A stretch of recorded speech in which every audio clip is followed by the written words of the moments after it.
All right, what's going on, guys? It is officially the first episode of the Four Horsemen podcast. I'm Sean Noriega. We have Russ Swole. Shit, Russell. You already know the deal. Shit was good. Joey. What's up? What's up, motherfucker? You know who I am. You guys know who we are if you're here. And Bilbo Swaggins. Sire, Esquire. Goddamn Bilbo Swaggins. Joey Flex, Russ Roll, Hamstring Poppy in the building. I like Kiss My Arch better, by the way. I know. So I've mixed reviews on that. I don't know. I wanted to just go back to the old Instagram name because that's what it was. Kiss My Arch is more like combative, you know? It's like, yeah, I have an arch, like, fuck you. Exactly, yeah. I was thinking that too. I was like, so I saw a comment, someone was like, yo, bring back Kiss My Arch. I'm like, it just sounded like it's just too much. It's just like so aggressive. I don't think it's enough. I think so. I don't know because I made Hamstring Poppy as like a pun for a champagne poppy, but also I don't like Drake, so you don't like Drake at all? All right, hold on. There's like 3 5 or so songs. Hold on. Take care was the so same. do you guys not think that because Drake has become so unbelievably mainstream and like just the norm of, okay, we need to accept this guy as like the god, that anything that he does, like he can do no wrong. He has surpassed the point of needing to prove himself, and he has just ascended into like, well, I know that if I like Drake, I'll be cool, so let me just like Drake. You know, like, are people? Is he at the point where people are afraid to tell how they really feel about his music because he's reached the point of like? I think he's going like past the point into like being a pop artist, where like it's kind of like cool to hate on him almost. I think he's become mainstream enough that a lot of people don't like him for that reason. Like, yeah, that's what I'm saying. It depends what you're talking about. Like, if you're talking about like hip hop purists, they always want Drake to rap more. So like whenever he drops shit, they'll be like, yo, like, where's the bars? But at the same time, he's so mainstream that there's people that aren't hip hop purists. They're just like pop culture people that like he can't do any wrong. So it depends on who you're talking to. Like when you're talking to me, there's certain things like his last album kind of disappointed me, but like when you go back and listen to it, he doesn't really make a bad song. You just want him to like reach that level of greatness, but he just always falls short. He just kind of succumbs to like pleasing like the popular like crowd. Yeah, I mean, our albums at that point, like, you got to do something for everyone. Like, you know what I mean? When you're smaller, you could kind of just go towards your main core. And then once you get super popping, then you got to kind of just do it for everyone. I think that's the thing. Like, he came up and we saw his best. And now it's just like the money is going to come from him appealing to everybody. So, like, you're going to get some of that, but ultimately, like, he has to do what's going to sell his music and not just appeal to like hip hop purists and the people who like followed him when he was first coming up. I will say he does kind of reach back and like in a way, like he'll jump on like a Baby record, like, you know, like Lil Baby and like Gunna, like stuff like that. He'll drop something with them and it sounds like so he kind of keeps his like ear to the street in that sense. But like when it comes to his own projects, it's mostly popular shit. And I still like it though, I'm just saying. Yeah, I mean, I just feel like, especially like even at the gym, I used to have like, I had like a 2-week period where I would just come in the gym and I would just go, Drake's trash. And then because I knew that everybody like, I would get people like, whoa. And I was like, yeah. And then I'm just fucking around. But I mean, I just see him as like, okay, you're going to drop music and I'm going to like 1 or 2 songs. And then everything else is just going to be for everyone else. That's just how I see it now. So yeah, that's how it is now. So I think that's why with the Migos, when they had Culture #1, it was like fucking great, right? And then with the next one, they tried to do more outside their element to reach like different people, and I was there for the first one, and then you did all this other shit. I don't know what the fuck that is, you know. So I didn't like it. You know, my dumbass didn't realize until a couple months ago that it was like Migos, like amigos, like friends. Like for the longest time, I had no idea what Migos actually was. Oh shit! Well, I'm just figuring that out now. So, all right, I feel a little better now. It literally dawned on me like maybe 4 months ago that it was like Migos, like amigos. Huh. Russ, you guys have a lot of shows out there, don't you? Pretty much everybody hits up Houston, right? Huh? Shows? Yeah. Yeah. Yeah, I guess you could say that, yeah. We're like a city that you have to hit. Yeah. Los Angeles is like, do we have the budget for that? All right, we'll go out there. I don't really like going to those things though because my knees hurt after like 4 hours. I'm just like, fuck. You said your knees are done? My knees are fucked, dude. Oh. Dude, I remember when you used to wear the Reebok power shoes everywhere you went, like to like weddings. You gotta look taller, man. Oh no, so the power shoes, I mean they're all black, so no regular people they don't know what the fuck's going on, but my brother I mean you could get the right color shoe and make it work with anything, you know. I remember at Worlds during the awards ceremony, I look over and Owen Hubbard's wearing his squat shoes. I'm like, right after deadlifts. I'm like, are you wearing those to look taller? Like, fuck yeah, man. I'm like, goddamn it, that's smart. I've seen people wear squat shoes like legit just wear them. Like That's disgusting. like, legit, Just wear them. I know you've seen That's that. weird. It's like a meme of a guy literally like out. I've never seen that. Oh. Yeah. Never mind. I have a homie. Yeah, we chopped on him though. I remember. Actually, never mind. Take it back. Yeah, I have one friend that like wore squat shoes like in daily casual life, and we're like, bro, is that what we think it is? Because they don't lift, so they don't know what it is. Dude, you gotta not talk to them. So that's the thing. Yeah, these goddamn power lifts, you know what I'm saying? I think he was scooping in squat shoes, which I don't know how that's possible. I was sick. That would hurt. Your knees are done after that, Joey, for sure.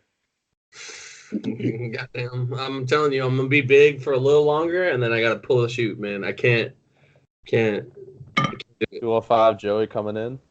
Dude, I want to see 93 Joey again. Yeah, Tina's not ready for that. I don't think she'll like it. I mean, that's how I got her, but. Oh, you might end up with a kid if you go back down to 93 Joey. Don't bring up like. That's like for our age, right? That is I think I've had more anxiety from that single topic, that single subject than anything that I can think of. All right, I'm not talking anymore. I'm gonna shut up. No, I mean, how many? I mean, have you guys ever had scares? Yeah. Russ is like, nah, that's never happened. Today was a great day, man. I'm not even trying to like.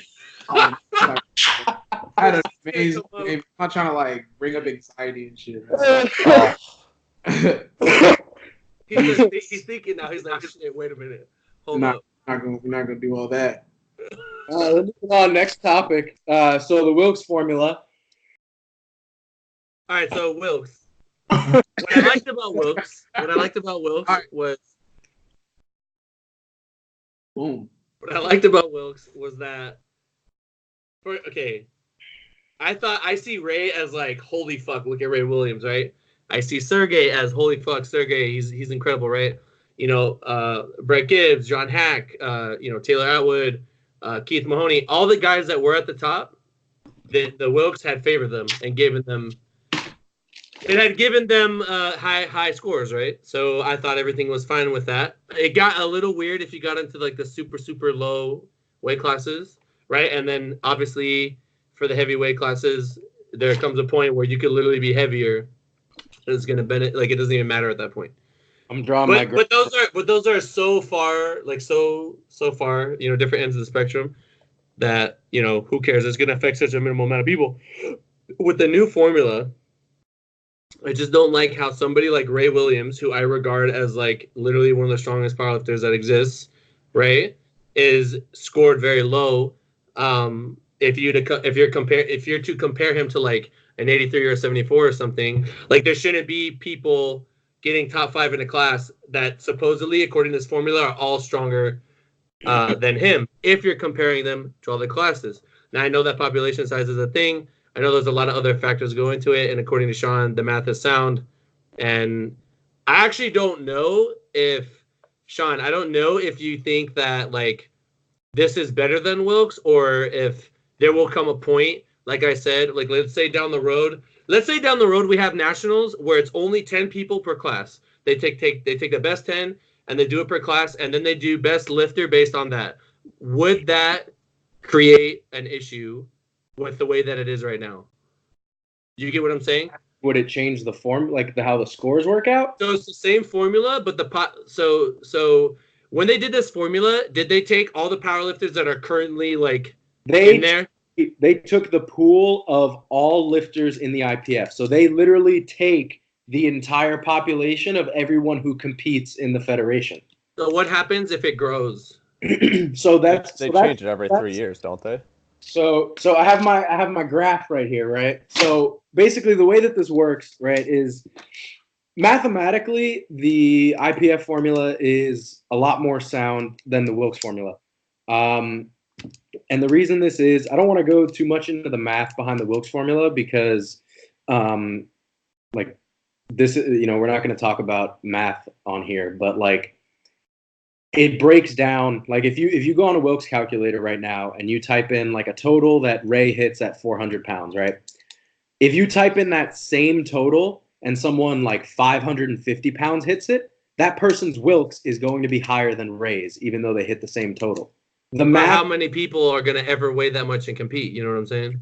Well, that's the thing, right? So the formula itself, though, mathematically breaks down. And if you do like there's statistical tests that you can do and that have been done comparing the Wilks formula and the IPF, and like the p-value, which is just a measure of statistical significance, is like 10 to like the 30th power more significant than the Wilks formula. Like it's like the Wilks formula is significant to like 0.0 something, and the IPF formula is significant to like 0.000 whatever. What are we valuing significant? Are you saying like it benefits the most amount of people? No. So like statistically significant means that like whatever. So there's like, you know, you can have certain p-values where basically the statistical significance means that like there is a 0.00001% chance that this happened by chance alone. Like it literally means like basically like this is a trend that you're seeing because this is the trend. This isn't just a coincidence. That's like I guess the layman's term of wording like what statistical significance means.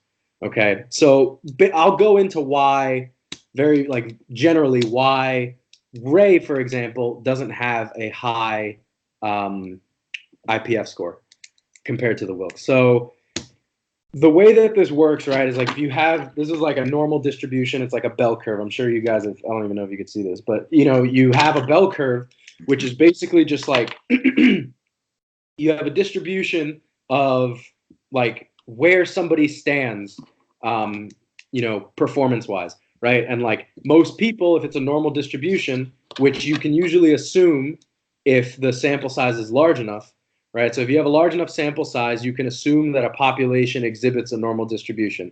So what happens is most people are going to like, you know, most people are average, right? So that means that most people aggregate toward the middle. And then obviously the really, really weak people will be on one side of the curve. The really, really strong people will be on the other, right? So you have standard deviations around that middle point, that average, right? And then as you get further and further away from the average, so you have people who are like freaks, like Ray, like John, like Brett, like Russ, like Taylor, you know, whoever, right? They are more standard deviations away from the mean, okay?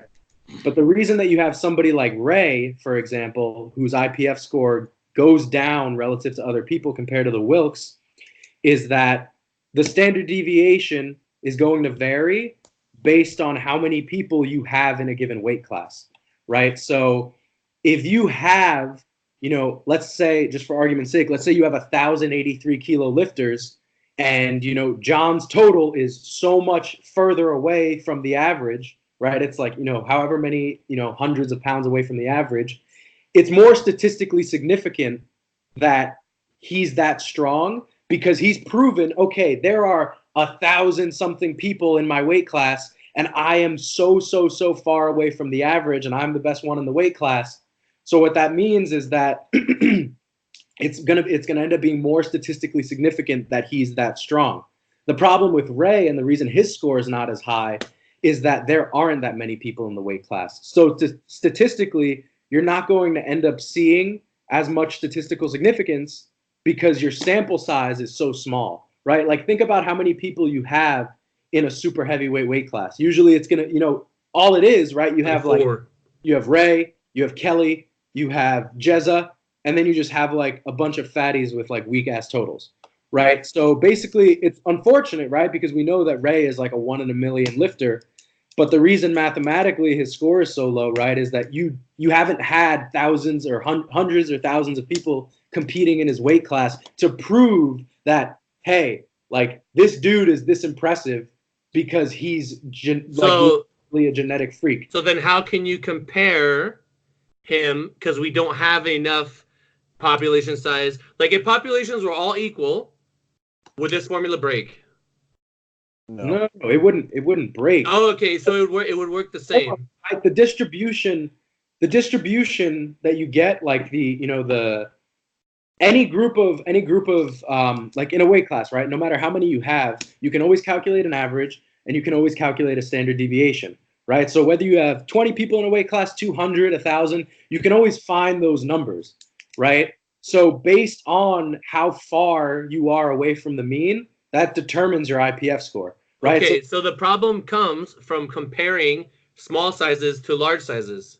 Well, it's not that the problem stems from there, right? Because the distribution takes care of the population size, right? Like that's how we're determining how impressive a lifter is. Like a distribution is formed. Like you can form a distribution independent of how big the weight class is.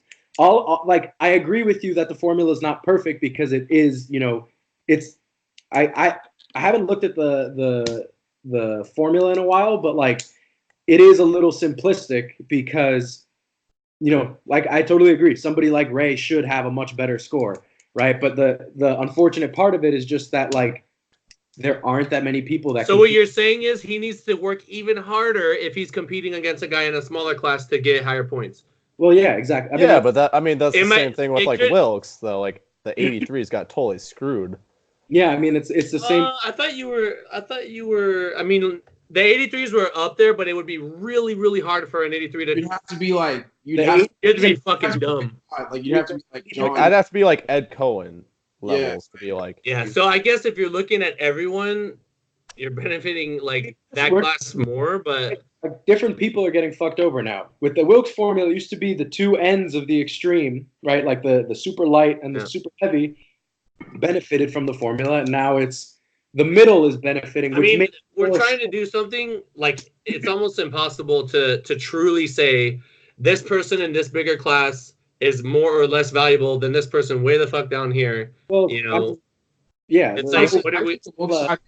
I think it's fine, honestly. Yeah. Like I don't really, I'm not Wilks IPF. Like I don't really care about that type of shit. But just like I think you got to do a light and a heavy, man. How it's gonna be for right now. Like you got to do a light and a heavy. It's like the only way. Well, I think they did the study with like they took all the like local meets and they so they said like super heavyweights make up like 5% of all the lifters, like 83s make up like 15%, 93s make up like 15%, and they looked and they found that like 83s were winning best lifter with the IPF score like 15% of the time. It was a pretty even distribution that way. You mean like over everything? It seemed like it was pretty even spread out.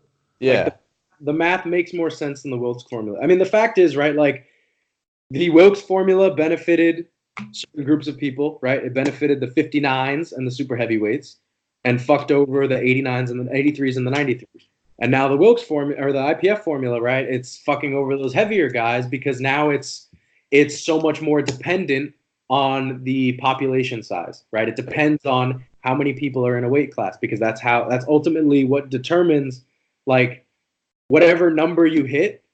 That however big your weight class is, whatever total you hit, that's influenced by the population size because that determines like how many standard deviations you are away from the mean, right? Like how far away from the mean you are in standard deviations is like what determines like how impressive you are. Like when you take an exam in school, like one of the things that you get when you get the exam scores back, like if a professor emails you, they'll be like, oh, the class average was this and the standard deviation was that.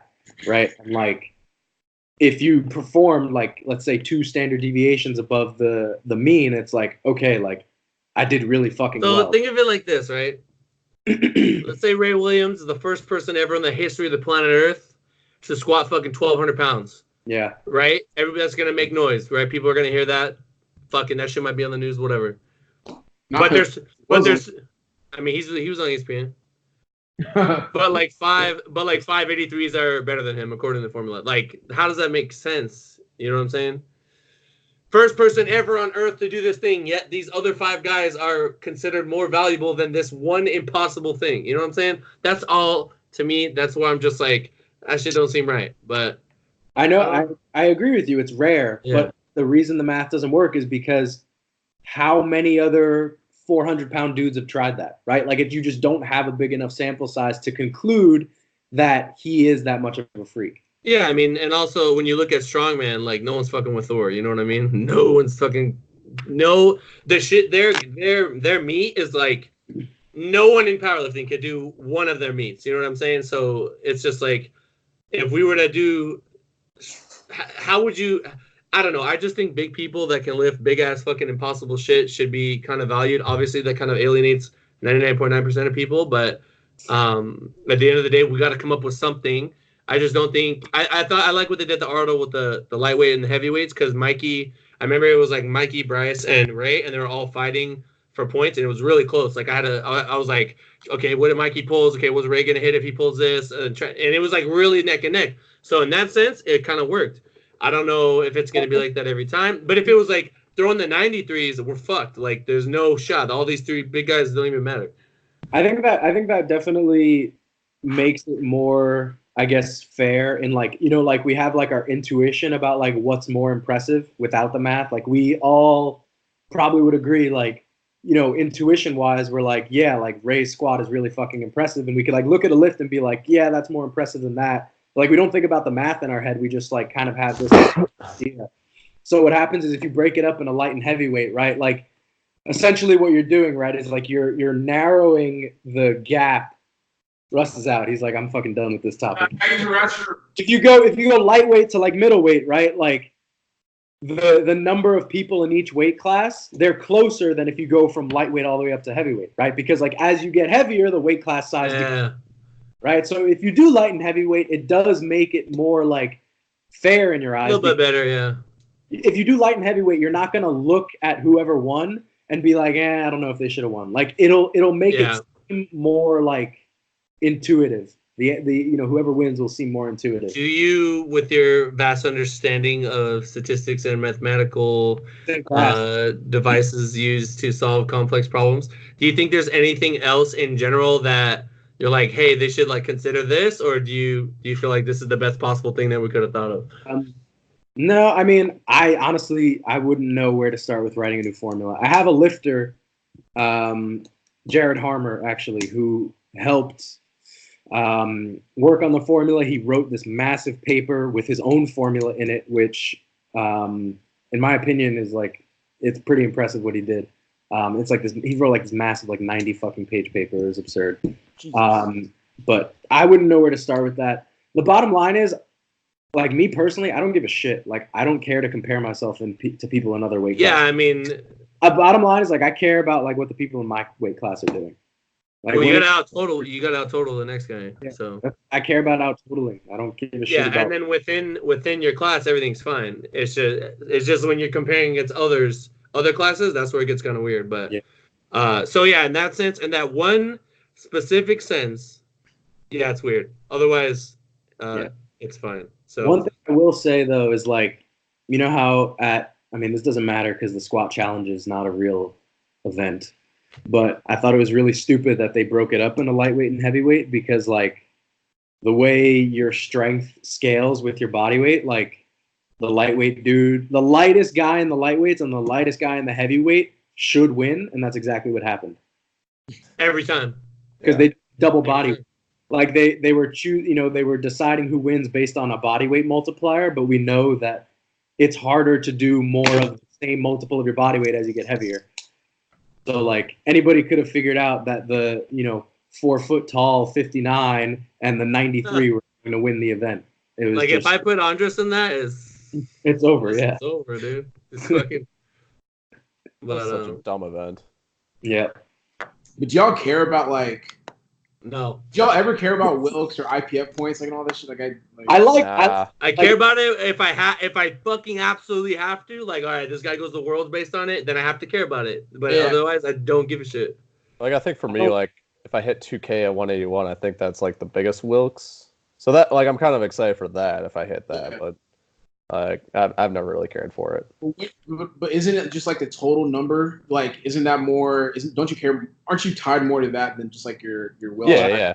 I don't give a shit about my own Wilks. I'm not like, oh, I gotta hit like a 590, or I want my goal is to hit a 590 Wilks or something like that. There's so many people like I know dudes and I mean guys and girls who are like preparing for a local meet and they'll like diet down. Like they'll be underweight and then they'll diet down more. Like I have to hit a 400 Wilks at this meet. It's like, what the fuck are you doing? You guys think? I think hitting a 500 Wilks is kind of cool, but like, these numbers are literally 500 or 550. It's like, okay, that's cool, but like you're not shooting for that. Like you want to win or hit a. I thought a 500 Wilks was like respectable. Now I don't know what the fuck's good. Now it's not shit. Like you hit 500. That's like your rite of passage to call yourself a lifter at this point. That is such a Sean thing to say. Bro, no, but like it's honestly impressive more than it is insulting. Like there are so many teens now who are like eclipsing 500 Wilks. Yeah. It used to be that you couldn't do the Arnold Pro American without one, and now it's like everyone can do it. Yeah, I mean, there are a lot of people who have 500 Wilkses, even in like the sub juniors. Fuck. What was I gonna say? What were we talking about? Arnold, big people. It's like now I just care. Like I just want dubs, man. Like yeah. Winning honestly is if you win. I was talking to the King Lifts dude. We're going back and forth in DMs. We're talking about Worlds versus Nationals and like. He gets super hyped up for Worlds, but I'm like, dude, if you were to commentate one of our Nationals, it's like way tighter. It's like tight in a sense that like, damn, literally like any of these fucking dudes could win. I mean, Worlds can get there, but I just think because but at Worlds you'll see like one or two weight classes that bring that level of excitement to it. It's usually there's just an American who runs away with it, and there's usually two American dudes in that. Yeah, so it's basically like Nationals. It's like who's gonna win Worlds for this weight or for like. Yeah. So dude, I mean, like the 105s basically was. Yeah, the 105s is like, all right, we're sending a whole team, and the Open is all just 105s. I think it's like too, but if the APL threatened, like they threatened to leave the IPF, it's like, who would care? You do Nationals, and then you could host like a USAPL like Worlds, and just do like a prime. I'll tell you how they'll care. I don't know. I think if I'll tell you how they'll care. If USAPL left, I think like a new Fed would. There you go. Would start and everyone would be like, "Oh, fuck this." This is how they care. This is how they care. The IPF goes, all right, USAPL, you're gone, right? All right, we're gonna make this new Fed. You guys get all the perks and benefits and everything of that. I guarantee you, everybody in USAPL is gonna jump.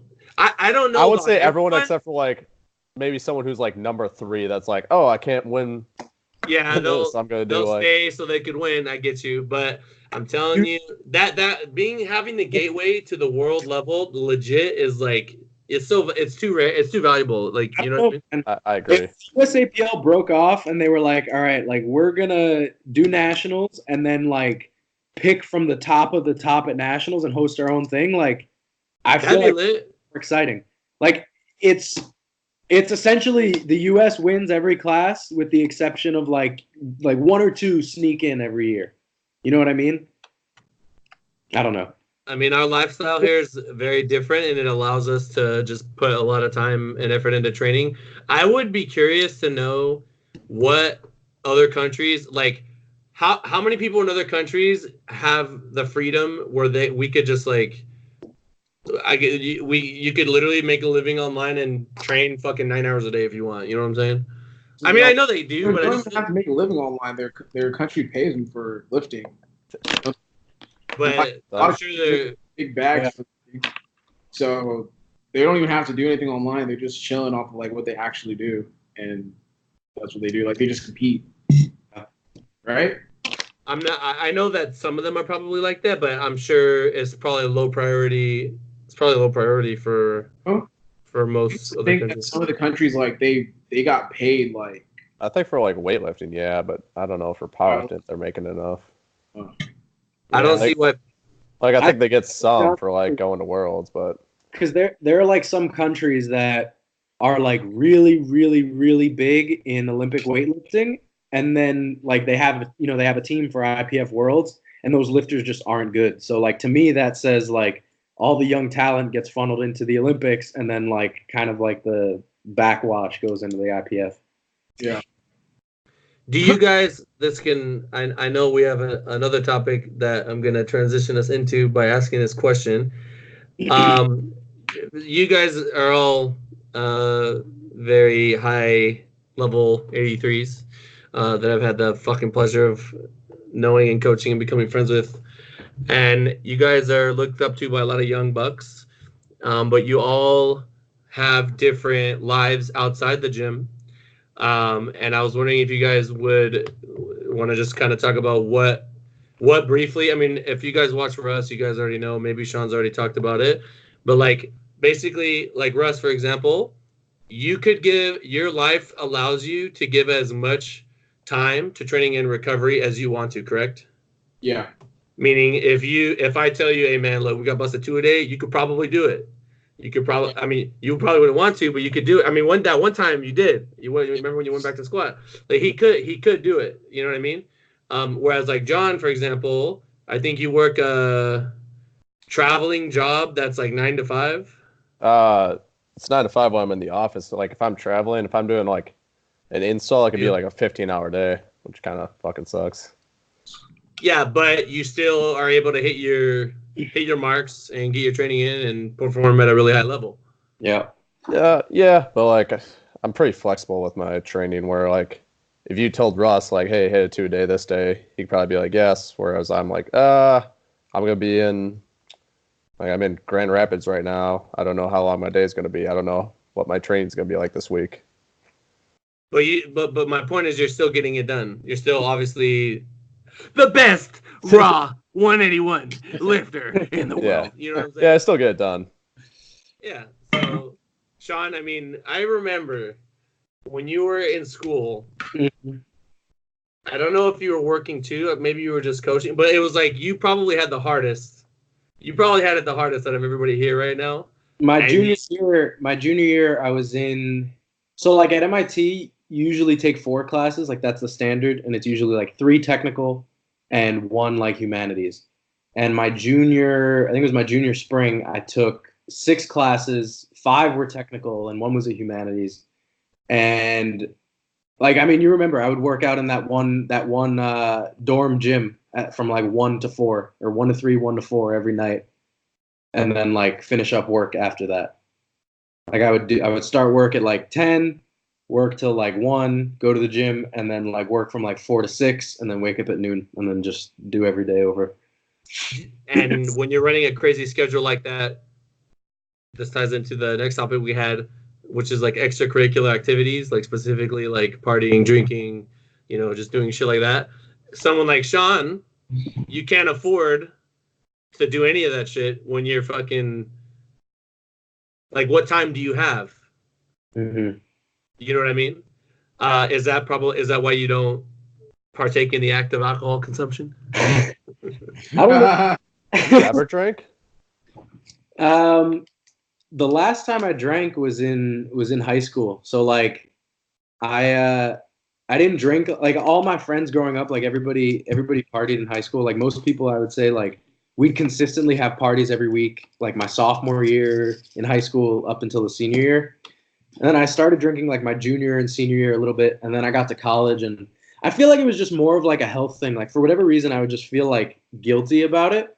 Mm-hmm. And then also like I was just really like obsessive about like tracking my calories and like making sure that everything was going right for training and baseball, that I was just like, this is not contributing in any positive way to that. Like if I overeat, at least maybe I'll like recover better. But like the calories from alcohol are like, and the added alcohol would like directly negatively impact me. So I want to come back to you, Sean, but I want to hear from them first. Did you guys, John? What's your? I already know it, but what's your deal with alcohol and like? Do you abstain? Do you have anything against it? So I kind of go in like waves where, like, so I didn't start drinking until the week I graduated high school. That was the first time I drank, and I mean, I work at a bar, and I see people like when I was in college, I would work like Tuesday, Thursday, Friday, Saturday. I would see the same people in there every night, just getting trashed, and somehow they come back the next morning and then they graduate, and I'm just like, how do you do this? I'm good to like if I go out one night in like every other week, that's good enough for me. But I cut out drinking usually about 12 weeks before meet. Just for me, it feels like it's not worth it for me to like every time it just feels like it messes up my training for like a whole week, where I just don't feel right. So yeah, I cut it out 12 weeks, and then like a week after a meet, I'll kind of go pretty hard one night, and then I totally regret it every time, and I'm like, never again. So Do you do it more for the social aspect, or do you genuinely like the taste of alcohol? I do it for the social aspect. Like I really don't care for alcohol that much. Russ, what's up with you? Yeah, my situation is like, I guess it's the same as John to a certain extent, but like I try to identify nights where it would be like worth it. So like the group that I hang around with here, like they go out probably like every other weekend or every weekend. I probably go out maybe 3 to 5 times out of the year. Like people know when I'm out, like I'm out. So I don't like alcohol. I don't like drinking that much, but when I do drink a lot. Like Yeah. a lot. Like I get drunk. I guess I'm the same way as that. Yeah. Right? It's usually if like there's like 3 or 4 people that like if I go out with them, I'm getting like hammered. Exactly. So it's like I'll go ham, but that's only in this like in a celebration. Like I have to be celebrating something. Like usually if I come back from a meet, like the weekend after, like my homies want to celebrate, like I'll get drunk. But like it has to be very rare. Or maybe like I launch like a Get Better Today merch launch and like it does well, then I'll go out. But for the most part, man, I just do it for the social aspect. I don't like alcohol that much, and I don't go out too often. And it's mostly just because like I know that it affects training. Like it's just gonna fuck me up. So like I won't do it if I'm leading up to a meet or anything like that. But if it's like off season, I won't shy away if it's gonna be something that's worth it. What about other drugs? Do you guys smoke at all? Shit. Can you? I guess you guys are all USAPL. Well, I mean, John, you gotta lead in that one if you wanna ask that question. I mean, like I'll do it every once in a while. I like edibles more than like smoking because smoking like fucks with my asthma. Yeah. Oh, you got asthma? Yeah, kind of. Like I don't really have like attacks anymore, but like if I smoke it, kind of. Yeah, I actually after the U.S. Open, after I like fucked up my quad, I left after squat, and the kid I was rooming with bought some edibles. He's like, "Here, you want one?" I was like, "Yeah, fuck it." So I took one, and then I went back to the venue, and I like do not remember much of that. Like I remember just like it hit me like halfway through, and I was just like, "Oh shit!" Like I do not want to be here right now. I've always seen, anything like alcohol, drugs, whatever, as like, unless we're talking about like me. When I first got into lifting, it was all about like bodybuilding, and I noticed it was very easy for me to build my back and my legs, and it was really, really, really hard for me to build my arms. My chest also was very easy to build. So I always had the mindset that like I'm not like super crazy genetically gifted to where I can get away with things like that. I used to have basketball player teammates that would go out, get fucked up, and then just ball out the next day, just fucking athletes, right? Football players, teammates, stuff like that. And I just knew that I was different. I knew that like I can't do that. I'm not gonna get where I want to go. I just saw it as like Why would I spend so much time and effort training? Right? It's all I fucking care about. Right? That even if I didn't train to compete, I would train just to train, like to just to feel good about yourself. I don't look good anymore, but I will one day. You know what I'm saying? Like I used to be so about vanity. I used to be literally like my identity was how I looked, back then. And I just saw it as like I cannot afford any little thing that could even remotely possibly like hold me back.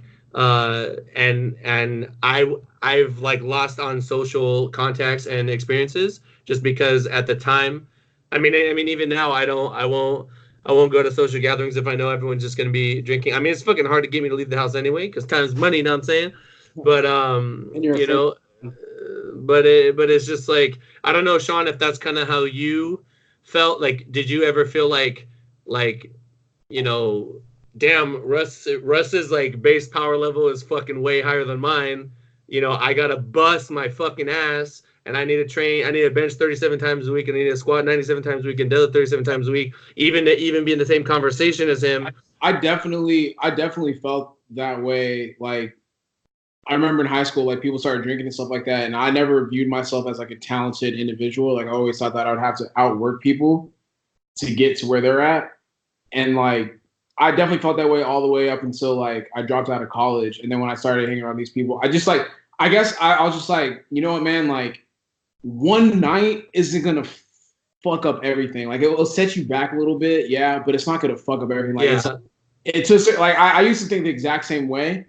But I don't know what exactly happened. I think, I can't remember what changed my mind. But like honestly, I can't think now. Like if I'm in off season, I'm gonna hang out with the homies and sip on some hen rock every now and then. Now I will. Old me, I wouldn't do that. But like new me, once in a while, I guess it's fine. Another reason why I don't is because the people that are around me have had a very dark past dealing with those things. So I will at all costs avoid getting into those situations because I know that it could potentially hurt them. Also, I see no benefit to it, and but from a training perspective, I definitely like maybe you and John feel like you can get away with it because I would definitely say that you guys are, you guys, I know firsthand you guys fucking work hard, and I would almost say to the point where. I don't want to say that you're not. I mean, you are gifted, but I think like if you guys were to fucking sleep, if you guys were to like not take this shit serious and work year round, you would get caught. You know what I mean? You know what I'm saying? Like absolutely. Not to that extent, but once in a while, it's not a big deal. So for like a lot of guys that are gonna watch this, I just wanted them to see kind of the insight. This was Sean's topic idea, but now since we're here, I wanted them to see the insight as to like. What are these guys that they want to lift like? What is it like for them? Maybe Sean, did you see yourself at like how Russ just said, where like, damn, if I'm gonna be up there, I need to work. The crazy thing about Sean is I've seen him from his infancy stages and then work all the way up to like now to where it is literally just like you guys pull away from the pack. You know what I'm saying? So I've seen Sean come up, and when I inherited Sean, I think you were like around the low 1400s, right? And I never, if I 100% think your progress is tied to something that's internal rather than like obviously everything works, right? Your external, like me influencing you, and then you growing, but if you didn't want to improve, if you didn't want to work hard and do everything that you could to get yourself ahead and learn all that you could, then you could just be like I don't even know how many kids that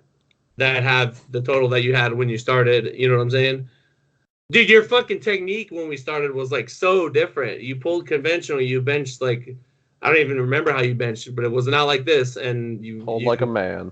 You squatted like kind of narrow and had your crazy hip shin back. You know what I'm saying? So, and we had to do a lot of trial and error to figure out what works. But it's just like someone like Sean, I don't think can afford. I mean, once in a while, I think maybe anybody could afford drinking here and there. But if you like the people that John described, I don't think. No, that's maybe if Russ did that, Sean would have easily beat him at last Nationals if Russ drunk every weekend. You know what I'm saying? For the people that are like watching, listening, like I want to reiterate the fact that like me going out and drinking is a very rare occasion. Yeah, it's like a big deal. Yeah. 65 days of the year, I do it 5 times out of the year, and it has to be worthwhile. Like I'm not just casually going out and drinking. That never happens. And my friends don't even ask. Like if they're just going out to go out, they don't even ask me because they know I'm gonna be like, no, for what? Like what are we doing? Like what are we celebrating? Yeah. Do you think that people? It's not like I'm like I don't casually just go out. Like it has to be for something. And I think that like I see a lot on social media. There's people that kind of like they just lift and they balance the social life with it. I sacrifice my social life to a certain extent to be good at lifting. Like I care about like they're lifting for social aspects. No. I care about lifting, so I'll sacrifice social aspects. Or I'll sacrifice certain social aspects of my life to be better at lifting. So, yeah. Days where certain people will go out, I'm just like, nah, that's not gonna like that doesn't work with my training schedule. Because if I get drunk tonight, I'm gonna be recovering on a day that I should be training. Like I like even when I go out, strategically go out. Like if I go out, it's gonna be on a Saturday night because Sunday I don't work out and have time to like recover, refuel, and then Monday I'll be decent. I'll be all right. But I'll never go out like on a Friday night knowing that I have to train on Saturday. That makes no sense to me. Do you guys think that people that go out every weekend, or perhaps they are always looking forward to a vacation, are trying to escape their day-to-day? Like, do you guys enjoy your day-to-day? Like the life that you wake up in the morning and you're like, me, I wake up and I'm like, hell yeah, I get to work today. Hell yeah, I'm going to train later. Hell yeah, I'm going to set on a grateful universe. You know what I'm saying? That's literally how that like do you guys always like, damn, I want to go on vacation? Or are you guys like cool with your kind of routine? For me, everything is about establishing a certain type of routine. Like if you're able to get a routine, you get more efficient and better at that. And I feel like if you're constantly moving things around, for me at least, like when I'm constantly moving things around, it just puts me like in a fuzz, and like I just can't operate as well as I could if I was like in a routine. So it's just like the same as lifting. Like whenever you have certain things that you do whenever you're lifting, like certain routines that you do, and it just becomes clockwork.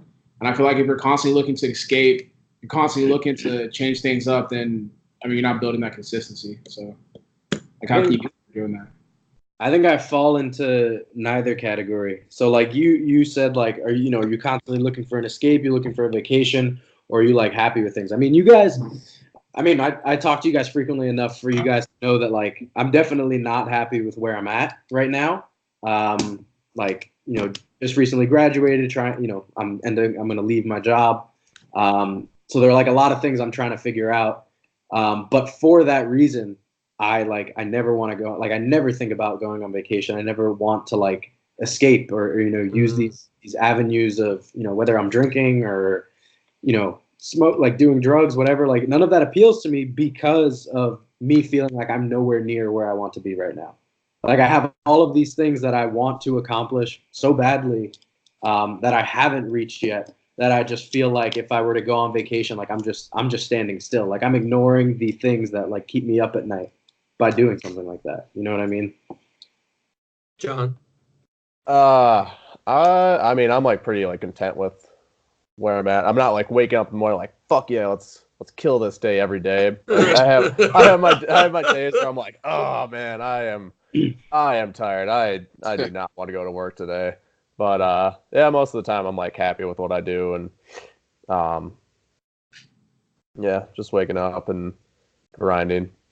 Like Russ said, I'm in the routine right now where I feel efficient. Efficient. Yeah. I'm envious of that mind. I knew that was going to be your answer. Like I knew that you were going to say that you were like content with everything. Like I feel like I've just like always been in this position of like I need to be here, and I think it's really cool to feel like you're like where you're at is like you've perfected your routine, like you're efficient with what you do, and then you have like that clear headspace to like focus on all the other things you want to do outside of that work routine. And like not to say that I like don't focus on those other things that matter, but like I think I'm definitely in that like eager you're mental also, state, like I need to get. I think also the way you work, like you're such a thinker, and I feel like you need something to motivate you in a sense, like in a sick type of way. Like I feel like if there was no like chaos in your life, like there would be nothing moving. Like the way that you think when you have certain things that you're not content with, like you become psychoanalytical, and then like you start trying to figure out ways like how can I be better at this, how can I be better at that, and like that in a sense is what drives you and makes you who you are right now. Yeah. Like I feel like if you weren't thinking that way, and if you weren't the way you are right now, you wouldn't be where you're at right now. Yeah. You wouldn't be like Joey got you at 1400. Now you're at fucking. You're pushing. I don't even know. 18, something about to be 18. It'll be 18. It'll be 18. Back, and you're posting about, oh, this shit sucks. Like this meat sucks. It's like, bro, that was 800 keys. Sean. He's less of it now. Maybe deep down, I think he's still that guy. But me coming up, I was always like, I would do really good at something, and people would congratulate me, and I'll just be like, oh, I could do way better, because my football coaches were always like that. I probably had some of the hardest fucking old school coaches ever, but we would blow a fucking team out. We would blow a team out, and he would be like, we fucked up here, we fucked up here, we fucked up here, we fucked up here. That's why, like, after meets, I'll go back. That's why I like doing the coaches' corners. I'll be like, yeah, okay, Russ won nationals, but like, oh, she got that third squat. You know what I'm saying? Or I'm like, if he missed a bench, I'll be like, it was 5 pounds. I can live with that, or I'll look at Sean's meet and I fucking hyper break it down just to see how we can get better. I think having that internal little Energizer bunny that's always like, how do we get better? How do we get better? I think all of us has that to some extent. I'm the oldest of you guys, and I'm like buying a house and doing like things that you do when you get closer to 30. And Sean is the youngest, and he's like figuring things out, which is like a perfectly normal, thing that he would be doing at his age. John has a established job and, is pretty secure. Russ is, I would say, not where Sean's at, maybe more where John is at, where he's like, building things in the background, setting himself up for the future, and except Russ is like very flexible in that he could pretty much any idea that he comes with, he's a creator. He can create something and then put it out, and then people can enjoy it, and then, that can support him. So, I think it's perfectly normal if you're like, you don't know what you want to do per se.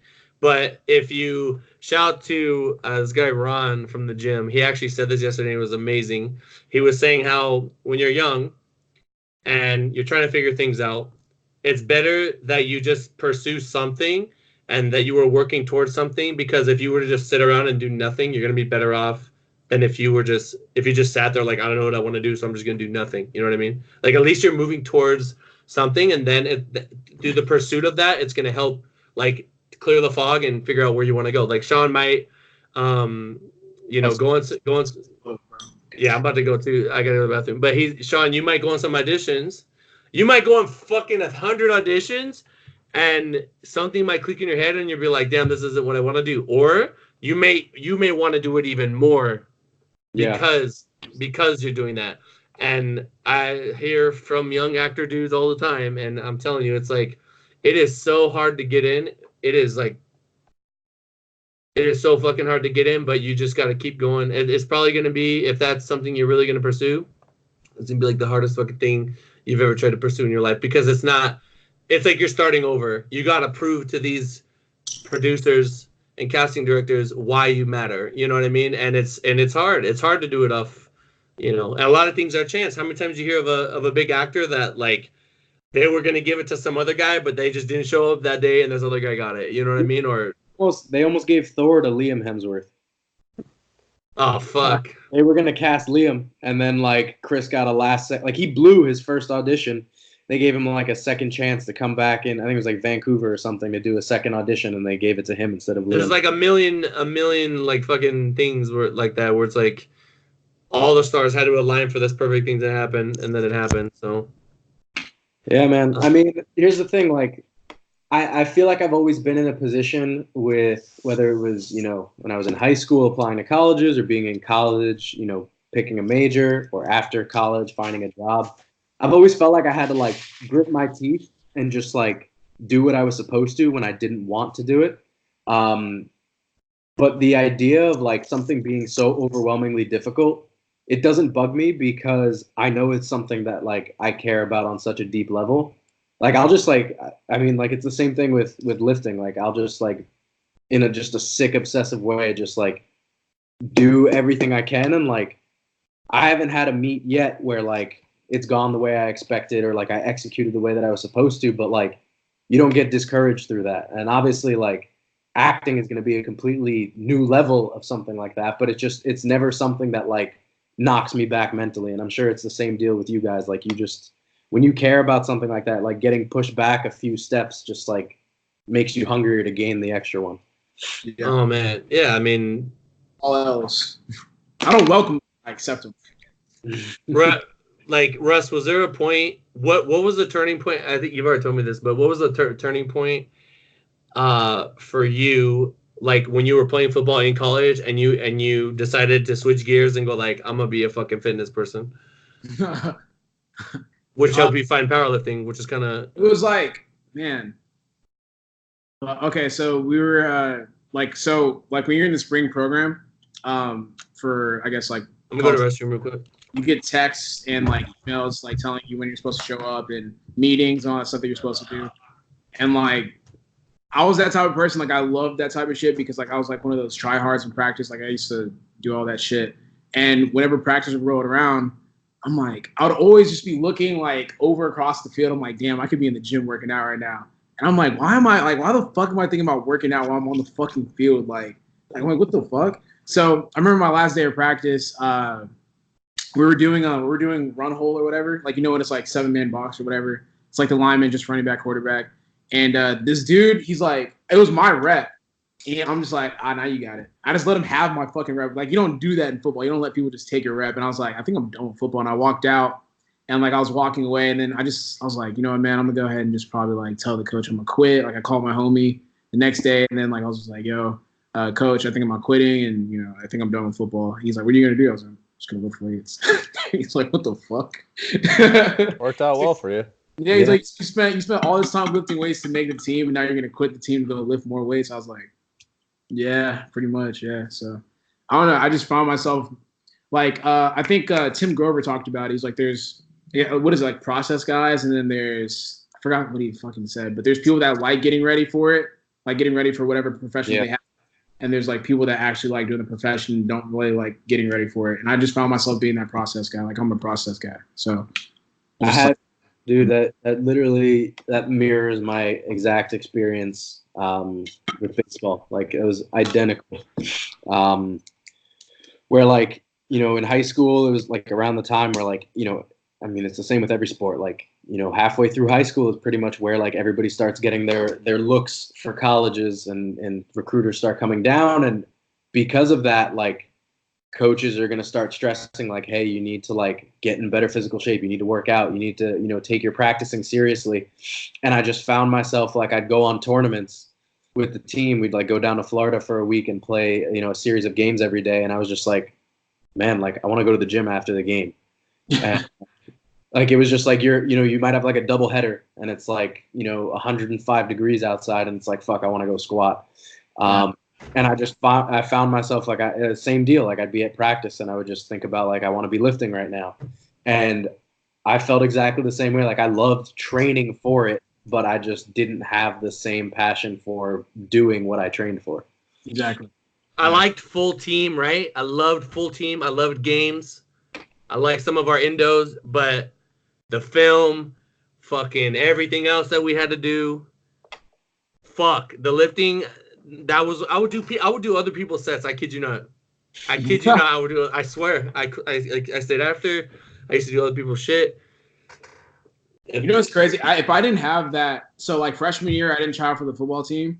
If I tried out for the football team my freshman year at Tech, I think I still probably like. I don't think I would have quit football because I had that full year to work out, and that's when I started watching like Bradley Martin, CT Fletcher, and all those people. And I was like, I found myself in the gym like a shit ton. Mm-hmm. Like Yeah, I was just like, man, lifting weights is cool. Like, this shit is fun as fuck. Like, fuck that football shit, low key in my head. And then like, I was like, you know, let me try for the football team. My second year, I made it, and then I was just like, yeah, never mind. I like lifting. Like, lifting is a lot more fun than playing football. Like, I used to get like anxiety whenever practice. I didn't like the lack of control over my own well-being. like I didn't like that. You know, this literally. I mean, I was a linebacker, so something was always fucking hurting, and Yeah. I don't know. It makes you tough, and I'm glad that when I was really young, like 16, 17, that I really went through all that. I learned so much more from football than I did from basketball, though. Basketball was like fun. Basketball was fun as fuck. I would want to fucking just play practice all the time because it was like there was no part of it that was like painful. You know what I mean? But also you run into different type of people where it's like football players are gonna have respect for each other. It's no one's really cocky unless they're like a skills position or like a basically receivers, corners. You know what I mean? Whereas like on basically the entire fucking basketball team is everybody's arrogant. Everybody thinks they're better than everybody else. You know, everybody's talking shit. The thing about football is like you could always be talking that shit, and then all of a sudden you get like fucking blindsided. Yeah, like there's nothing worse than having to run into another human being at full speed when you don't want to. Like when you've mentally when you've mentally checked out of like playing football and like you're still there. It's like, yo, I want you, like they'll grab your shit. I want you to run into him at full fucking speed. And you're just like, damn, bro, like I ain't trying to do this shit no more. Like you have to. Now there's times like, you know, especially if we're going against a rival team or just any game in particular where I know that I could physically like dominate the other person on the other side, it would always fire me up. And I remember, believe it or not, I used to help out on the D line, and it was on the college level, and it was like I have no business dealing with this fucking massive guy, but I was faster than them, and I knew that I could get into places, and I would have to find creative ways to get around them, and it was just like. Football definitely builds character. Any sport. I mean, Sean has told me before, like in baseball, they're always angry. I'll say that baseball players. I don't understand why though. Dude, like, baseball players in comparison to football players, like I would say baseball player, like I think their sport, like their off seasons are pretty much like damn near close to what football players do. Like in a sense, like almost like I feel like workout wise. Like basketball players, I ain't got no respect. Basketball's fun as fuck. Basketball's literally like a fun thing.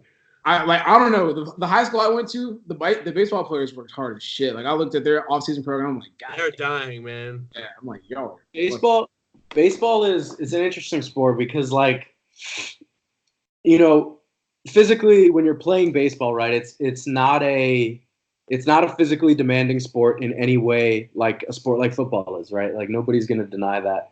But the workouts, I think, are just intentionally and maybe for the worse are just designed to be miserable because baseball is a miserable fucking sport, and like you need to learn to be miserable more often than you're like actually feeling happy about the sport, because that's what you're going to deal with. Honestly, like we used to have the most ridiculous fucking workouts.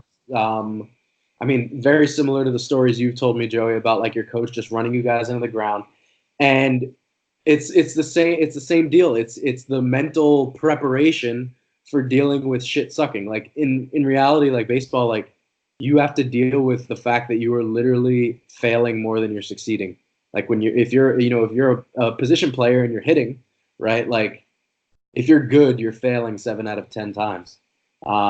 And I found myself, like, when I played baseball, like, it's fucking miserable. Like, you honestly just, like, fuel yourself with this, like, the self-hatred of, like, damn, like, I fucking suck today.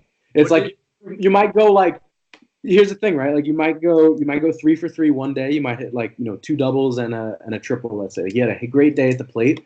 But the next game, like, that's erased, right? It's a new game. You might go, like, 0 for 4. Or you might go 1 for 5, right? Like, it's literally just, like, you have to have short-term memory about the good and the bad, because you could have a great day, and you could be dog shit the next day. You have a dog shit day, and you need to forget all of that immediately because you need to be able to do something the next game.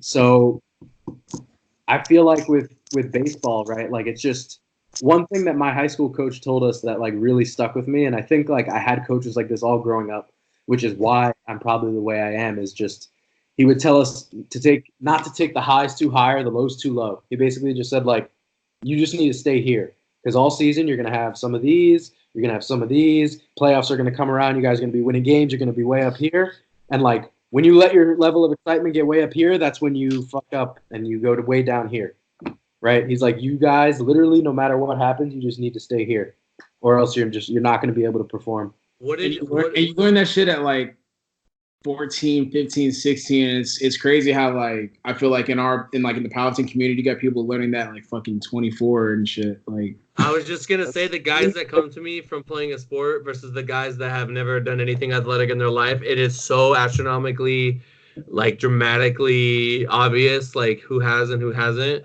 I've noticed with a lot of females, like powerlifting can be very mentally stressful for them. I know some girls.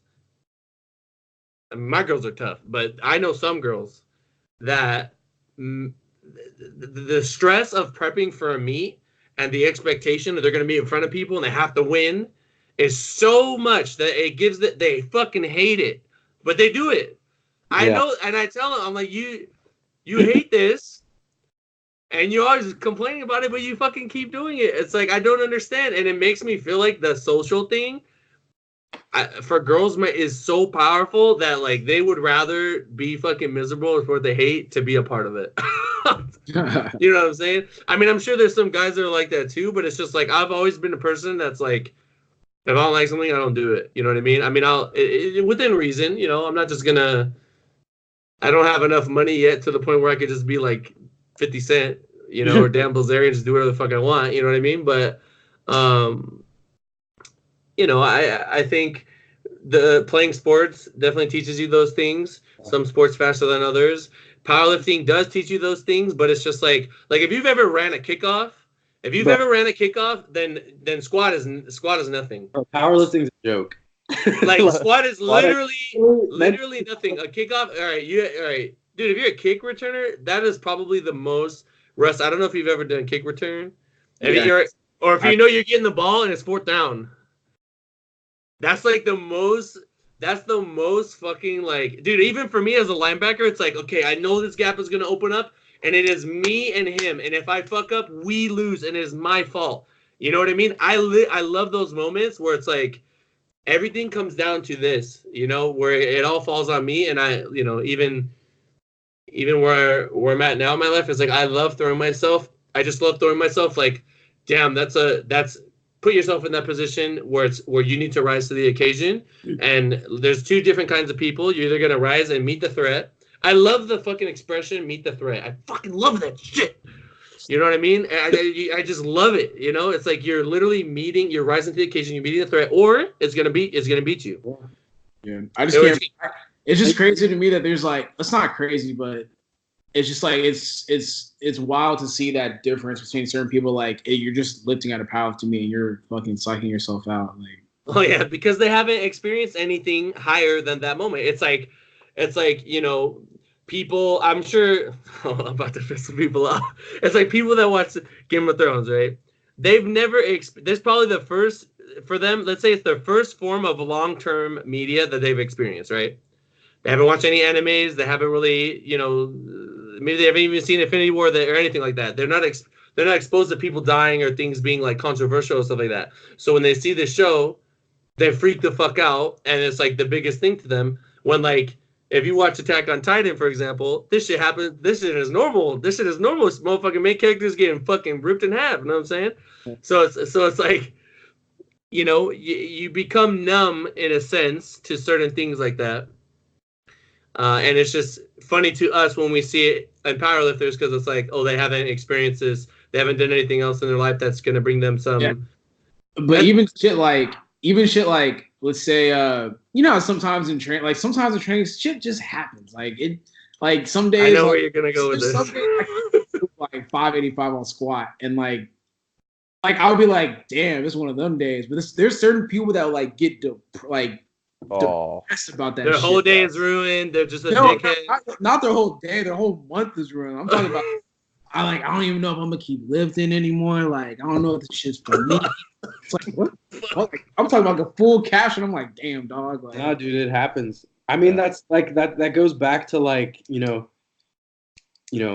how you're brought up or whether or not you play sports. Like, the fact of the matter is, like, if you're not exposed to those situations and someone doesn't pick you up by like the shirt and say like, yo, fucking suck it up and like move on to the next one.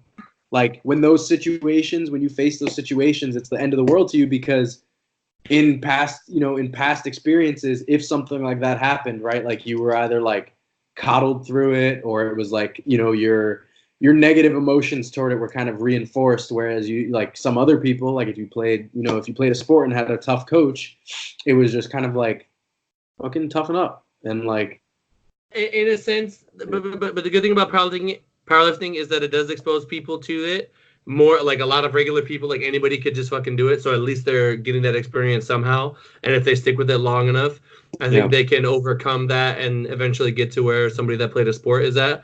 But I know for a fact, 100%, because I've been in this a long time, there's people that I was really disappointed that they let, the anxiety of a meet prep and the pressure and all those things it was too much for them, and they quit it because it was just mentally not something they could handle, when physically they're very gifted. You know what I mean? It's such a sad thing. Like, how many guys do you guys know?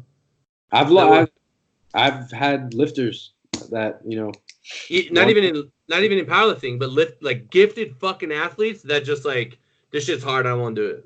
Yeah. You know what I mean? But they're just fucking, they run a 4.4. They run a 4.4 and they fucking.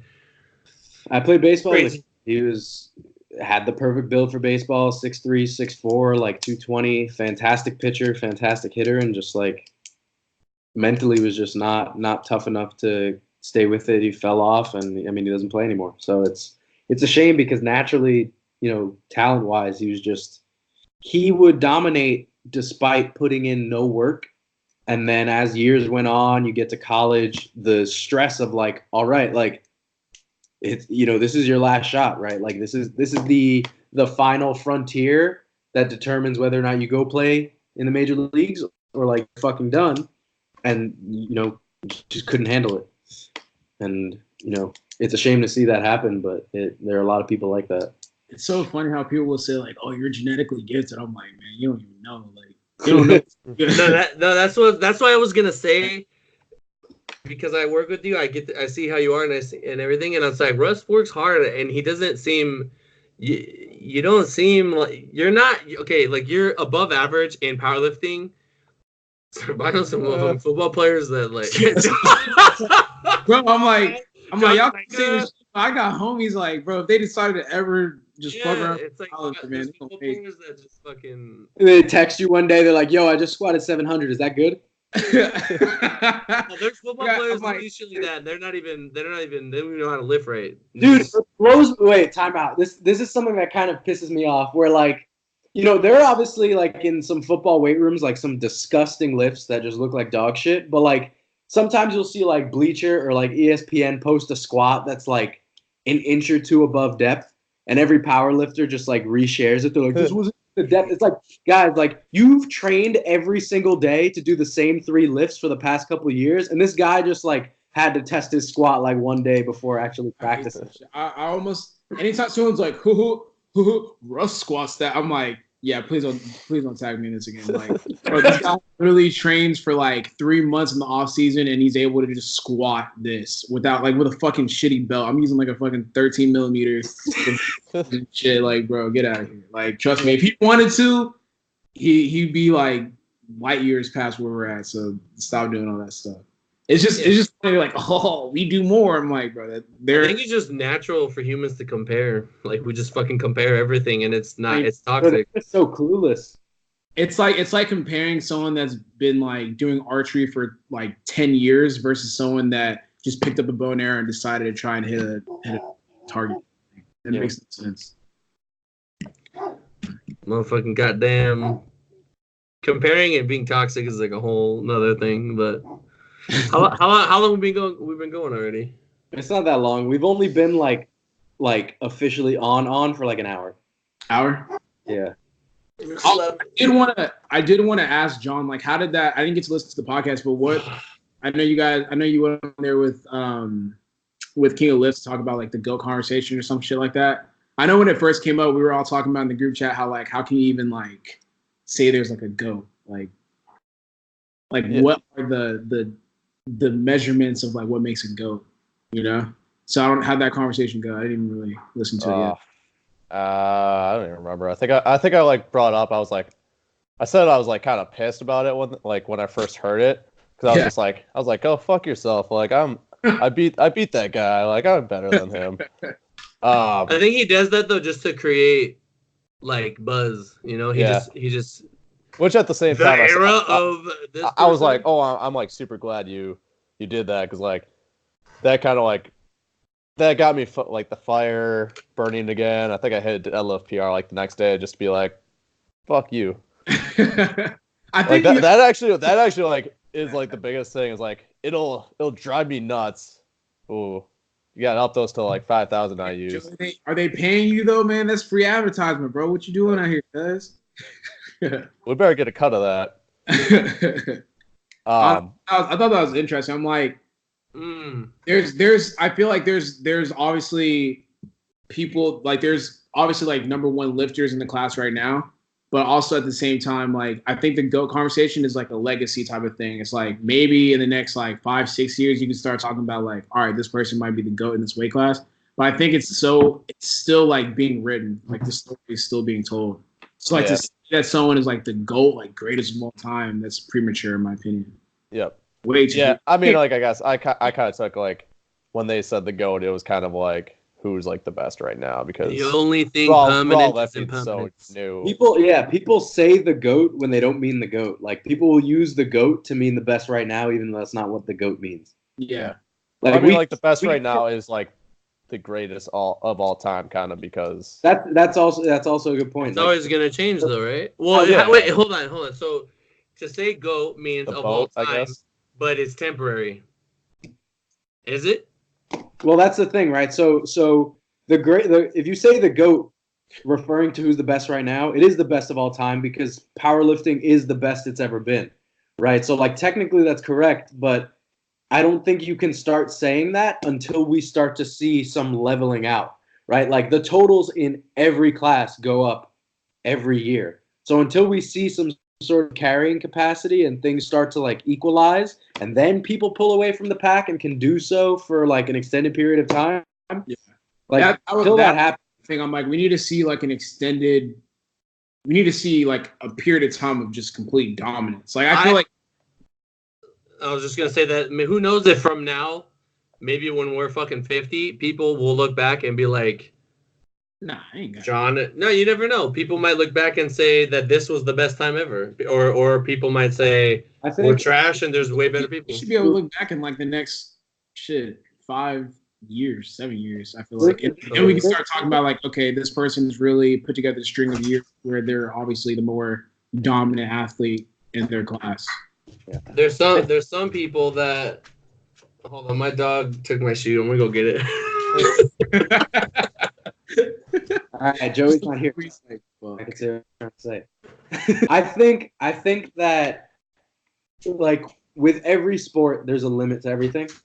Like we aren't there yet with powerlifting, but like in other sports, we've seen it. Like there have been, with sprinting, for example, right? Like records have been broken recently, but like it's not by a landslide, right? Like Michael Johnson's times are still pretty close to world record times.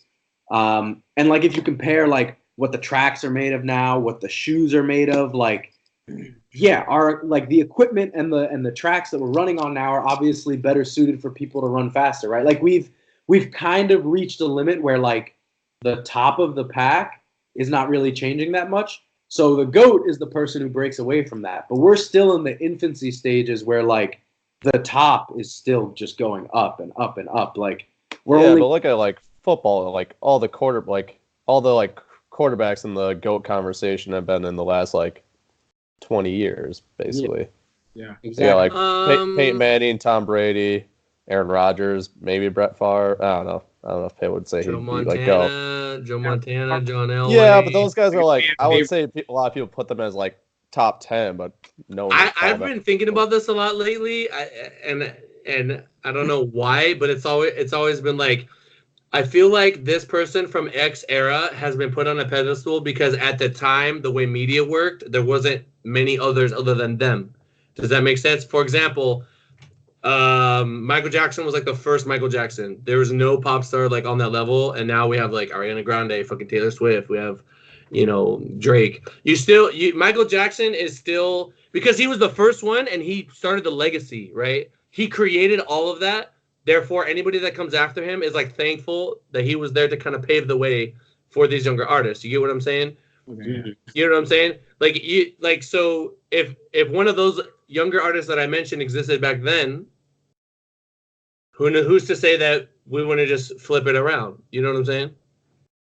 Yeah. Well, why isn't The Weeknd, for example? The Weeknd has a very similar style to him. Why isn't The Weeknd seen the same? No, because he's an imitator. He's after him. He's coming after him. I mean, that's the way it is, right? Like the person who made it is obviously like first. So we stand on the shoulders of giants is the quote, right?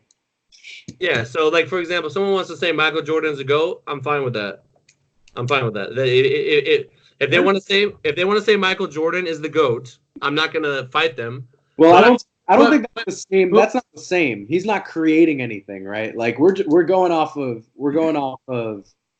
like you're going to be arguing stats and like leadership quality. Yeah, saying and the whole thing with like Michael Jackson was he was like so much more popular than like the next pop star at that time. Yes, but now that's a different argument. I would love to see the comparison between his numbers and like, I don't know what does a Beyonce do now? You know what I mean? You're talking about. Yeah, but that's totally different. That's like how the industry works. This is like we're talking like sports, like numbers, like. Yeah. I feel like for me, there's so many different things that go into like determining who the GOAT was, like just accomplishments, numbers, who you win against. So then, definitively, we should be able to say who the GOAT of basketball is right now if we're going by stats. Yeah, Michael Jordan. Yeah, if we're just going by straight numbers, then that's it. I mean, that's my GOAT. Oh, shit. Yeah, that's what I'm saying. I like LeBron. That's what I'm saying. So, like, but then people will say, how many games did it take LeBron to do it? How many games did it take LeBron? What about Kobe? You know what I'm saying? That's what I'm saying. If you're just going by just numbers, it can mean there's no right or wrong, right? I guarantee you out there, there's a little girl that likes fucking Taylor Swift but doesn't know who the fuck Michael Jackson is, right? As fucked up as that sounds. Yeah, she's wrong. Exactly. As fucked up as it is, right? There's people that they don't know. There's gonna be kids growing up, they don't know what fucking Star Wars is, or I don't even know. You know what I'm saying? It's just when you take a step back and look at the big picture, you're gonna see that like things come in and out with time, and like your GOAT or whatever. Like, is Tiger Woods the GOAT? Of what? Golf? Yeah. No, bagging or cheating on his wife. No. But I'm sure. Well, fuck, that's tough too because it's like. Yeah, exactly. I don't know golf, so I. Yeah, it is. So most people will say Jack Nicklaus, right, or something like that, or Arnold Palmer, yeah, one of those guys, right? The thing is with Tiger is that when he was on top, he was on top. Like he was like his level of dominance, I guess string of dominance was a lot higher than theirs, where theirs is just like more so longevity. But at he was the most popular. Longevity goes in like being the GOAT. I feel like so. I don't know. I guess like his ceiling was higher than theirs, but their length was. Right. Here we go, Russ. This is a you and me topic, right? So for anime, right? By popularity, if we're just going straight up popularity, if we're gonna go straight up popularity, we know that the most popular shit is not the most meaningful, deepest shit. You know what I'm saying? We know that. Oh my God, we're going here, aren't we? No, I'm not gonna. I didn't say no names. I'm just saying. I've never ever denied Dragon Ball Z's cultural significance. I understand and know what Dragon Ball Z. I wasn't trying to throw you in a bus. I'm just saying. Don't get me wrong. I love Dragon Ball Z. It is the greatest anime of all time due to the. If we're talking just popularity and like just impact, popularity, everything. Like it can't be ignored. I'm just saying that like other anime have then taken elements of what Dragon Ball Z was good at and made it better in terms of like storytelling and actual like anime. But DBZ is just the great. Like you can't. I don't think you could ever beat what DBZ did. I don't think you could. Like, a comparable example to your Michael Jackson example, right? Because if we're talking about content and things that are created, right? Like Dragon Ball Z is more comparable to Michael Jackson in that like they paved the way. Like you it's can like make a sociological issue versus like a performance this isn't issue. a number thing, right? Like no. But Dragon Ball has numbers. That's why I brought it up. I know, but if we're talking about the, but we know, like, but I personally, I if I just want to fucking have fun, I want to watch One Punch Man. If I want to be into something, I watch Attack on Titan. You know what I'm saying? They're different. I can't compare them. Yeah, but I can't compare them because they're all different. You know what I'm saying? That's what I'm saying. Your GOAT I think it's individual. But that's what I'm trying to say right now. Like we're not talking about sports with like numbers. When we think about, when we think about musical artists or we think about shows, like we're going to talk about like what the best is based on like our subjective perception of it. Right, so like that's why DBZ is more comparable to Michael Jackson. Like he paved the way for pop artists. DBZ paved the way for more animes in the future. You can make the argument that there are better animes than DBZ. There are. You can make the argument that there are better pop artists than Michael Jackson. Arguably, there are. Right, but we pay so much respect to the ones who did it first. Right, and that's why they are the way. I think that's yeah. Or did it? Does it? I'm sure somebody else would have done it, but like, guess what? They were the one who did. Yeah, a lot of it is like circumstance. That's why I saw Russ kind of like shake his head when I was like, it's individual what your GOAT is, but you have to define GOAT. If for you the GOAT is stats, then you're comparing GOAT of an opinion versus like of music. Like someone doesn't like Michael Jackson's music, they're not gonna call him the GOAT. Like versus but like he's got. I mean, yeah. I mean, if you're talking about like most record sales of all time, it's hard to define like a GOAT. Like, it's just, like it all comes down to the individual. But like sports to me, it's more defined. Oh yeah, absolutely. Yeah, I mean, there's anybody that says Bill Belly and is not the GOAT is like, well, can you show me anyone else that has won more fucking Super Bowls than him? Yeah, that's what I'm saying. Like especially like powerlifting, where it's like you have a total. So yeah. So therefore, John Hackett is the greatest 181 of all time. So there's a lot more that goes into it. Like, who did you compete against? If it was just straight numbers, it'd be whoever has the title or the record at the time would be considered the GOAT, and that would always be changing. But honestly, you don't even need to be. That's why for lifting, it's kind of dumb because it's like it's just. I mean, if Russ wins 10 nationals. No, because someone like Jen Thompson has repeatedly, like, I'd feel like she, like, how long, honestly, I don't know the history, but I know she's competed for a very long time, and she has, like, yeah, like, she is, like, over and over. Like, she's clearly the GOAT of, like, the 63 women. I mean, but even though she did get out-totaled recently, like, someone's going to beat her, obviously. Oh, no. Yeah, exactly. So GOAT. Hold on. So GOAT, you have this GOAT, right? She's got the most dubs of anyone, right? And 10 years from now, is it the same thing? You know what I mean? It's going to change. Yeah, it's going to change if someone. Whereas like Michael Jordan, I don't think anyone's. It's going to be really fucking hard to say. But that's the difference, right? Like with if you're comparing powerlifting to something like basketball, right? Like even with the same lifter, like totals go up every year, right? But like there are boundaries and there are limits within a sport, right? Like, you don't score infinitely in basketball, right? Like you're competing against someone who's going to, like, they bring you back to an average, right? Like you don't like, in baseball, let's say, for example, like you don't hit 5 for 5 every day. Like you're gonna hit 5 for 5, then you're gonna go 1 for 5. Eventually, like you regress to this average performance, right? So like nobody is ever going to just like reach this absurd height of perfection in a real sport. But like with powerlifting, where the totals just keep going up, right? Like we're so far from a limit on totals that like the only way you can really define who's the best is like it's very straightforward. You know right? what's Like, so crazy to me is when I was coming up, Jesse was God, right? Jesse was by far definitively the greatest lifter of my generation, and I've said this many times. But now we have there's more that are there. You know what I mean? We have Jonathan, we have Ashton is nuts, right? Ashton has a chance to do. I mean, both of them have a chance to do something super special. I don't know of a third guy, right? But that's the thing. Over time in powerlifting, there might be 5 Jessies, 10 Jessies, 5 Rays. You know, just wait for some more college football players to drop off. You know, quit their yeah. like that's literally that's what we've been seeing over the past couple of years, and that's what's gonna happen. And like with girls, it's gonna happen. With girls, it's gonna be crazy. Girls are like, that's the thing. Girls are on a time lag, right? Like, yeah. With a guy, like whatever happens to guys powerlifting, like we have to wait 2 to 3 more years for the same shit to happen in girls powerlifting. I actually think girls are growing like if you look at the growth of USAPL and how much of it more is girls, I don't know if that's just because more girls existed and they're getting into it, or if it goes at this rate, there'll be more girls than guys, if that makes sense. You know what I mean? I think, or maybe they'll just catch up and it'll be like even. I don't know.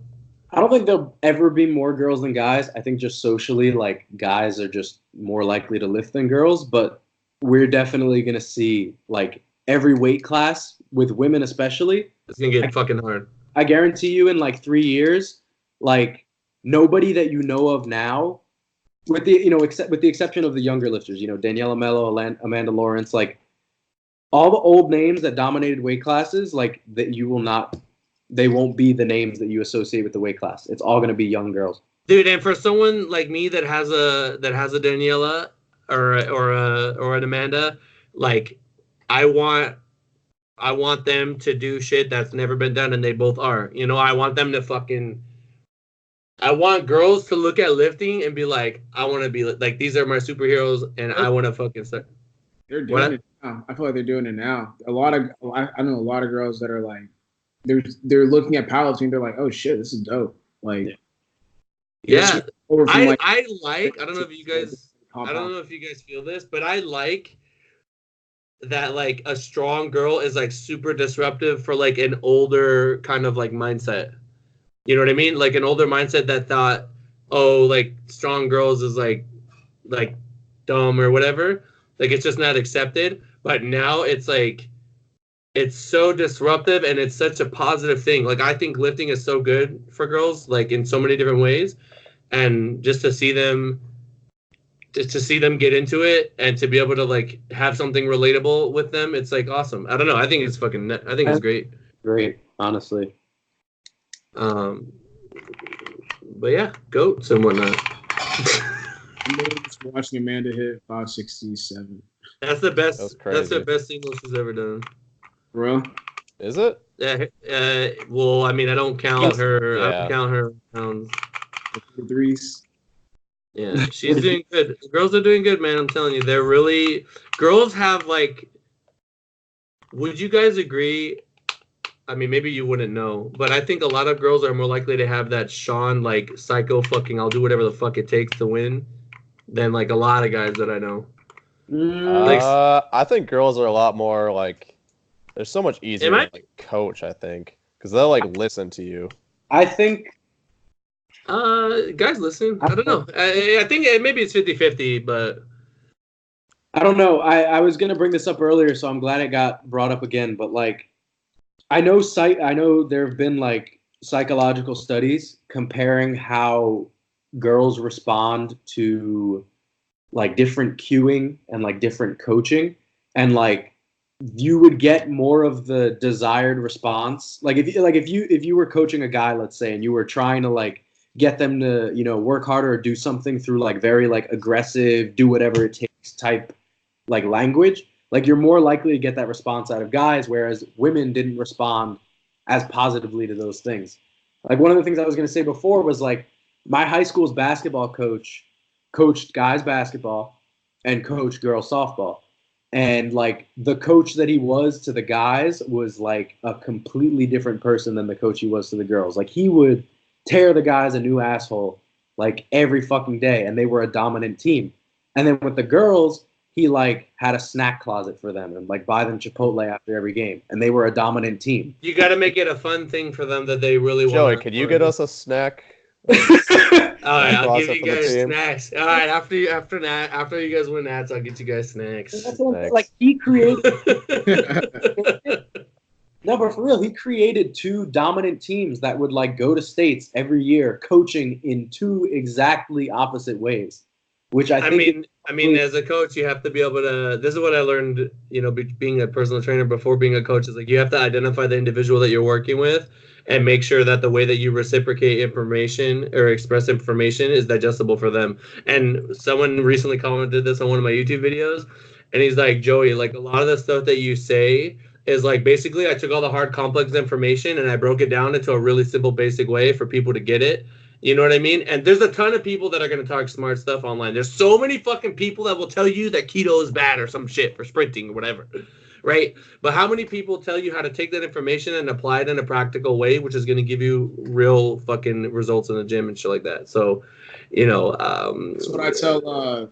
That's what I tell like everyone that asks like, what made you choose Joey? I'm like, a lot of people know their shit. It's just the way he gives it to me that I fuck with it. Like I like the way that Joey communicates is a lot better than, or I prefer Joey's way of communication than other coaches. Like other coaches is like, they say a lot of shit to make it sound like they know what they're talking about, but it's like, is the message getting through to me or not? I literally try to give you what matters, and that's what I need to tell him. If it's not something that matters, I don't want my people to feel overwhelmed with like, I'm giving you all this information. And they're like, fuck, what do I do with all this? You know what I'm saying? So, but yeah, going back to your coach that you talked about, Sean, dealing with males and females. Yeah, a lot of that, especially with females.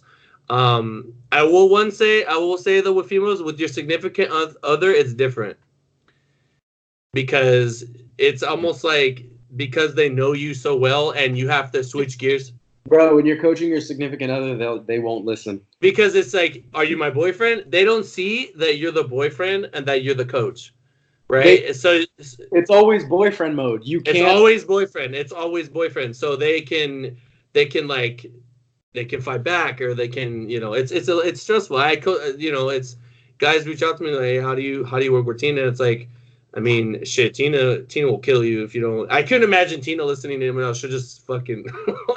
Tina reminds me, like, I don't know how she'll feel about this, but you know how, like, Okoye, she's so strong. She's so fucking strong, and she's like tough, right? And that Tina just like knows what to do. She just she compliments my, like, I know what I'm good at. And the things that I'm not good at, she's good at. You know what I mean? So together we become, kind of complete. But yeah, that's enough about me.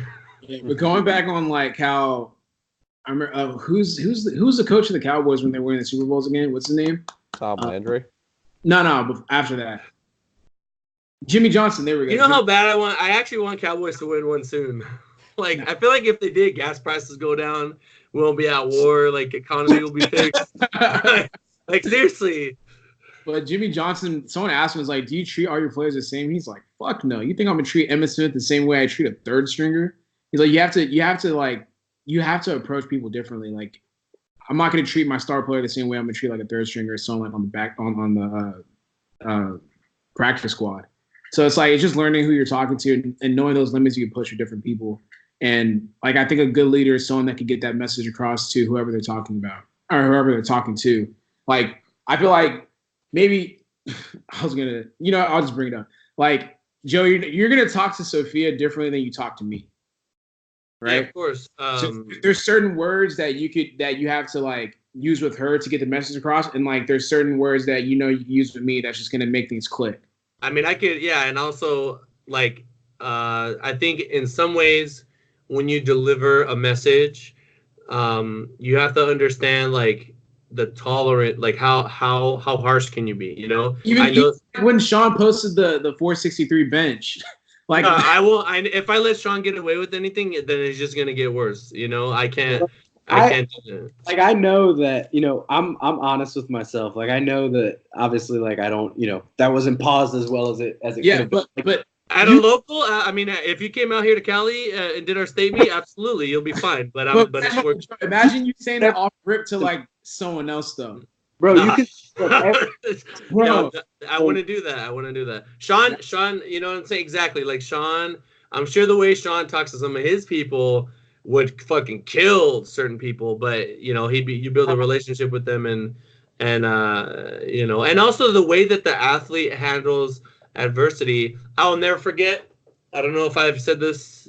I haven't said this because our fucking first episode. I remember when John was 3 weeks out from Worlds against Gibbs, right? John was supposed to deload, but he did an AMRAP of 500 and he ended up straining his back.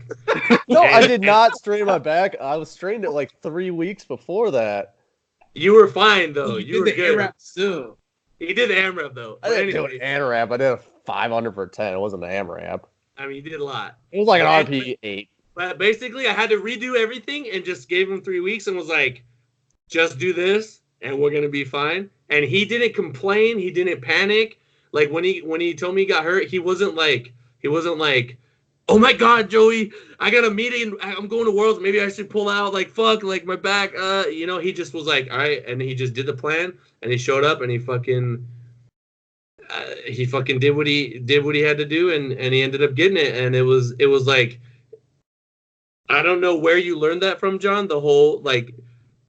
Did you have, maybe you had internal anxiety going into Worlds. Maybe it was like very internalized and you just didn't show it to me, but you weren't worried. I didn't seem like you were stressed at all. You were just like, all right, I'm going to do this, show up and hit it. Meanwhile, you know, there was anxiety there, right? Like I definitely felt like Brett was not as confident as he was like in the gym coming in. It was a lot. There was like, I just felt like this energy, like something was up, you know? And I mean, I think maybe he's overcome that now, but have you guys ever had, I mean, I know you have, I don't know about John. John is hard to read, like had like crazy stress coming into a competition? I mean, I've gotten hurt before almost every fucking meet. No, but for you, it's like some weird shit. Like, got into a fight, broke my hand. My rib literally protruded through my skin, and I don't know what's gonna happen, Joey. And I'm like, fuck it, we'll just. My rib cracked. I tore the ligament in my foot. Got into a fight, broke my hand. This with my fucking knee now. It's always something like fucking retarded. Like I always like get to like 2 weeks out from a meet, and I'm like, all right, I should be getting hurt about now. When he told me he got hurt on the pitch shark, I was just like. Of all the things, the thing that you love the most. That thing is for like the least. That thing is supposed to keep you safe. Yeah, like, I don't understand how. So our pitch shark, it is kind of a bitch to get under it and get up. Like I don't know. I don't like it. I don't like doing that thing because it's like a fucking pain in the ass. I just imagine you're on a leg press, right? And you know how there's like a little lever to hold the fucking plates, like when you're done. I just imagine you like trying to come down hard and then you miss it and it just all the weight just fucking boom. No, yeah. I told you what happened, right?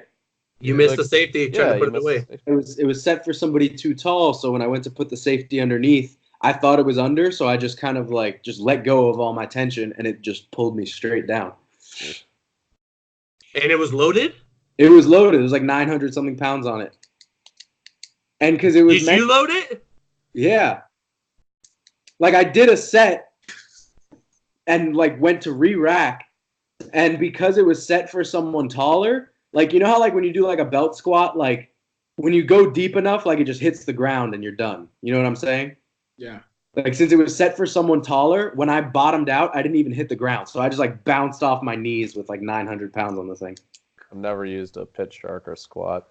Or belt squat, so I don't know. That's because you guys have nice looking squats. I need to supplement my shit with it's kind of like we have all the kind of like that leg press thing, like where you have to like kind of like push the thing in to like lock it. The same thing. Yeah, it's just like boom.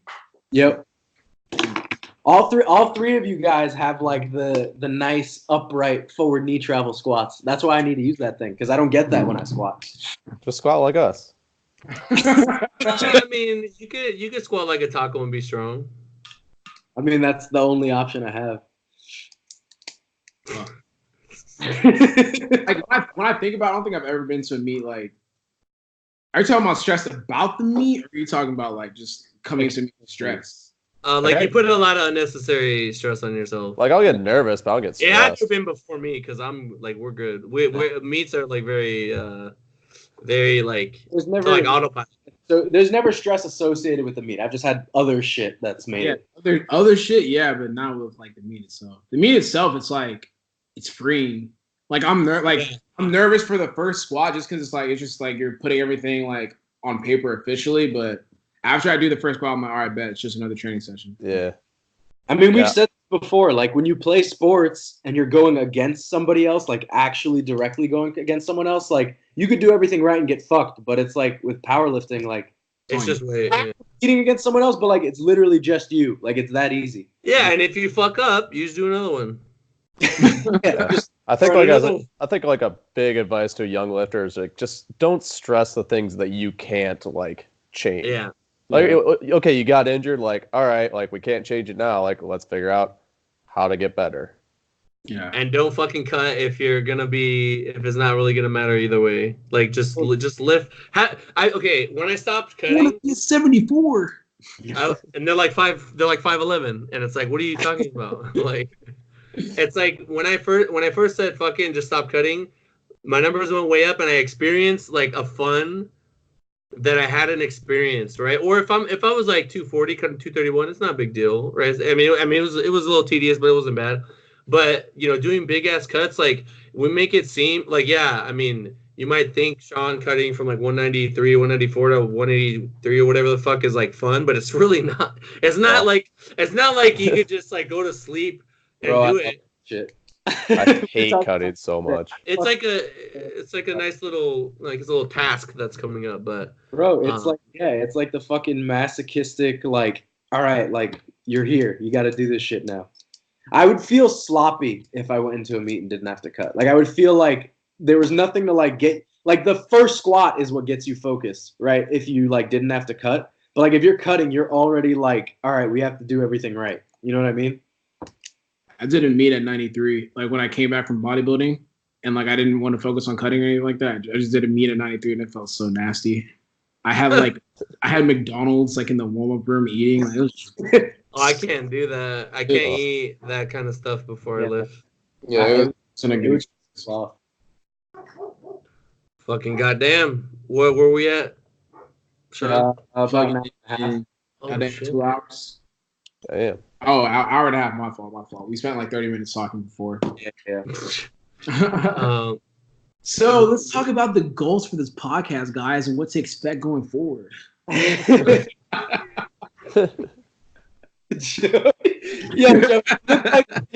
have you guys seen the movie with Seth Rogen and James Franco? Oh, I fucking love that. His face just looked like when Eminem told James Franco that he was gay. So he's like, what's crazy? I was looking at like older movies, and some of the humor they have would not fly right now. Oh yeah. No fucking way would that shit fly right now. Even from like 4 years ago, like you could never say the shit they used to say in movies now. It's nuts to me, man. It's almost like do you think we're gonna see like a reversal soon, or is it just gonna keep going down that path? We're a fucking civil war soon, man. I'm telling you, some shit. The pendulum has to swing the other way, and it's not gonna be pretty when it does. It's not. At the end of the day, man, like I wonder if in a couple years, like everybody that had those thoughts just won't exist in a prominent way, to where we'll just be like absorbing this form of media that's just so like for example, they made a joke of Fat Thor in Endgame, right? Mm-hmm. Is there going to be a time when that's too much? I mean, there were already people complaining. They were like, "Why is being fat negative? Like, why are people upset with Fat Thor?" That was literally a thing. Like I saw that. I saw that. I mean, Tony straight up said, "You're a known condition to put on the gauntlet." It's not. I thought that was more of a mental thing than a fat thing. Yeah, I feel like it was I think Thor. I mean, you don't think Thor was stronger? So Hulk is stronger than Thor. Then I guess everybody's stronger than Thor now. I don't know. It was that he was fat. It was just that he was useless and he was just out of it. He had just not been doing it. Yeah, he just didn't have like the mental state. He was like depressed. Yeah, like I wasn't trying to see that. He was basically like Iron Man and Iron Man 3 when he just like was having panic attacks and shit. I vaguely remember that movie. I just remember all the robots at the end and what's her name getting that fucking weird lava powers or whatever. Yeah. That shit was weird. Yeah, that's probably like my least favorite. Iron Man 3. Yeah. Iron Man 2 didn't really have a lot of. I liked Iron Man 2. I think it's underrated. Iron Man 3 wasn't very good. I was actually going to watch Justice League tonight before I went to sleep, but it's damn near 12 o'clock. Goddamn, if you can call it. I mean, shit. I'm about to have a salad. I was just gonna say. Wait. Before we end this, do y'all get nervous for like big training days, like days that you know are supposed to be big? I get like I don't know if I get nervous. Excited Not nervous, but like you get angsty, like you're like, bro. Yeah. Yeah, but it's important to understand that like at the end of the day, you're just gonna take what you have. No. Yeah. So if it's I mean, not like there, I can don't definitely feel like in the morning, I'm like, all right, I'm like good for this workout, or like, this number I have in my head is gonna be kind of. Anytime I go singlet mode, though, I'm kind of like, I'm not gonna talk to anyone until I hit my single, and then I'm chilling. You know what I mean? I'm an asshole when I'm in singlet. Like if I have my singlet on, like people know, like I'm not trying to talk. I don't wear Have my your singlet music, ever. you go in your zone, and then you just do your shit, and people know. And but after that, you kind of just chill and get your work in. But fucking yeah, I mean, why? Because you got that squat tomorrow. No, I was just wondering. I was like, do people like? I was talking about it in the gym. I was like, do people get nervous for certain? Not nervous, but just like angsty for certain days that, like, certain weeks. Like you go into the week, you're like, I'm feeling pretty nice this week. Like I feel like this week. Here's one. So you, Russ, you're like me. I don't even know what I'm gonna do till I'm at the gym. Oh yeah, I don't even know what I'm gonna do till I'm like warming up. Like fuck up the reps and stuff like that. Yeah. So like. And so it's like very sudden for me, and it's like, oh shit, I have 720 on the bar. Like I need to, I'm ready for it. Like I like those. I like that kind of like adrenaline, right? Sean, like when you tell me, hey, I'm gonna fucking pause dead 700, do you get like amped, or are you just like, I know I'm gonna do it? That's what I was gonna say. Like I would say I'm the opposite of Russ, where like. Russ, you have like a routine and you're organized with things. And like for me, I'm normally never like that. When I know I have a big session up, like that's how I get. Like I know what music I'm gonna be listening to like when I'm warming up. I'll write down, literally I'll put it in my notes. I will like write out the warm-ups I'm gonna take up to the top set. Like I'll have a number in my mind, I'll be like, I'm gonna take 70 keys, I'm gonna take 110, I'm gonna take 150, and I'll like write out the whole thing. Like for me, that's how the anxiety or the hype about like a session manifests itself. It's like, all right, I've already done it. Like I've already done it, and I just need to go do it. You know, like when you get to the meet, it's already done, right? Yeah, it's already done. It's already like you already time stoned it. Already saw what's gonna happen. Now we're just doing it. Unless you have a shit coach and you go 3 for 9, you're like, what the fuck happened? Dude, I don't understand that. I don't even. All right, I don't want to talk. I don't want to talk bad about people. I don't like. People are maybe that coach is learning. I don't know.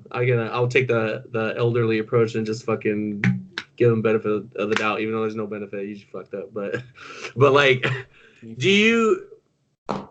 Wait, Russ, were you talking right there? I saw your mouth moving, but I didn't hear anything. No, my fault. I'm literally gonna fit another pancake in before I go to sleep. Well, yeah, goals moving forward. I mean, I'll just tell you what's on my head. The way I see this podcast, guys, is I don't know if we're gonna do a regular schedule, but it's mainly just when enough time passes or whenever something comes up. If something comes up, we'll definitely assemble. But other than that, it's just kind of like. No,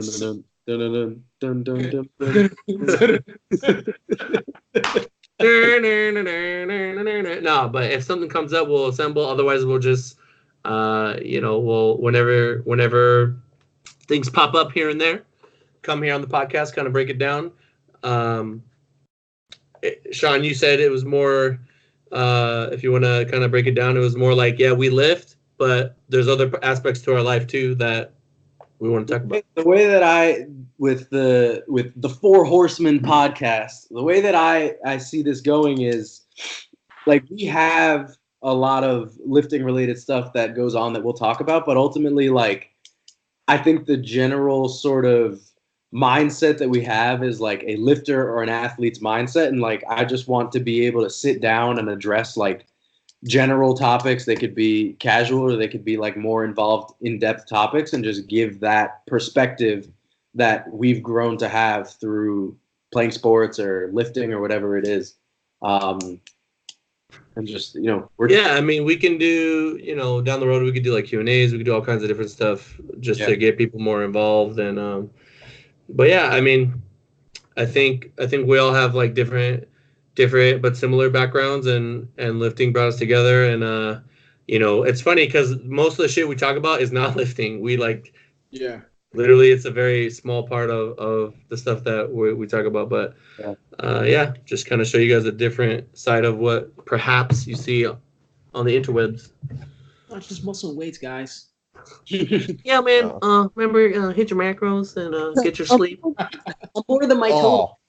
Guys, I was working one night and I was bouncing and a kid like recognized me. And he was like talking to me like, I'm trying to like work right now, and he asked me what my interests were, and I was just like, what the fuck, man? Like, he's like, so what are you interested in? I'm like, are you trying to like hit on me right now? Like, like people walk past you that aren't supposed to get in while this kid's trying to find out about your life. Yeah, like, I don't know why that like what Joey was saying like reminded me of that. Outside of the gym, bro. Yeah, it was like. It's like, what do you do outside the gym? I'm just like, I don't know, man. I always try to be really nice to those people because you never know, like, you might be their fucking hero, and then they don't understand that that's not the time and the place. So you just gotta be like nice and tell them. Yeah, like I was trying to be nice, but I was also kind of trying to be like trying to work right now, man. Like, dude, that happened to me. That happened to me at collegiate nationals, where we're just powerlifters, so I'm not obnoxious. Yeah, like, I welcome people wanting to meet me and talk, but like there was one time that I was literally like walking up the platform to like go out and watch an attempt for one of my lifters, and this one guy's like, "Oh my God, Sean, can we take a picture?" I'm like, "Dude, I literally have a lifter taking an attempt right now. Like, can you wait?" Bro, Raw Nationals was crazy. Like, I feel like the that's what gods, dude. Yeah, last Raw Nationals was great. Like we're literally getting up. You get to meet everyone. Oh, it's our attempts. You get to walk through. It's like, bro, like I'm literally like about to go to the platform. Like, you're setting up for deadlifts, and there's a guy in the crowd. Hey, Russ, man, can we get a pic out there? It's like, let me pull this shit, dude. I'm not wait, but it's like, damn, bro. Like, please understand. Like, I'm literally like kind of zoned out trying to go over here. I snap like when I snap. If I'm in the gym lifting, like if I'm warming up for that big squat and I'm warming up, I've snapped many times. Tina will tell you. I just in that moment I don't. The other day I was warming up. I was walking out 6:35, and there was some lady filming some fitness guy, and I knew that she didn't see me because I could feel her there, like feel her presence. Yeah. So I'm under the bar and I'm unracking, and like I can see in the opposite mirror that she's right there, and I'm just like, yo, and then like Tina's calling me. She looks and she just like gets away from me, and I do my set, and then I rack it, and then the guy that she was filming comes up to me and says, "Hey man, my bad." Like, you know what I'm saying? She doesn't know the etiquette over here and this and that. So I appreciated that, but she was just like, I don't give a fuck about your squat. You know what I mean? Like that's how her attitude was. And you could tell that she didn't lift. So I got it, you know what I mean? But it was nice that guy came up and I don't know if that's happened to you guys where you're trying to literally lift and someone just doesn't give a fuck about your space. Not recently. Yeah, I train alone, so. The zoo is like that place is. It gets really packed tonight. I mean, I've been going earlier and it's still like it's just picking up. So you got Steve Will Do It doing like vodka shots in your gym with Bradley Martin and shit. I don't know who the fuck that is. Have you been to the zoo? Yeah. I haven't been yet, no. Bro, dude, I don't think I could lift. We'll see how that happens, man. It gets packed. Cause like the powerlifting session is like. If you like that, then I'll just say come Monday at 5 and you'll die. Say before, like when you're talking about raw nats, like I need to like be able to do my thing, but like I kind of like that hype, like just like the just noise and a mess. Like when we came up from the warm up room for Raw Nats, like you walk through the aisle, like there's just like people, like everybody just like turns and looks. And to me, it's like it's almost like I imagine like if you're like a famous actor and you get out on the red carpet, right? You're like walking down, and they need to find a way to recreate that. I think that was dope. Like, that's what I'm saying. Like it's like it could be distracting. Nationals. For me, it's like I like that. That was dope. Earlier when I said Nationals, we feel like gods. I mean, Nationals, when you're in prime time, there's people that want to meet you.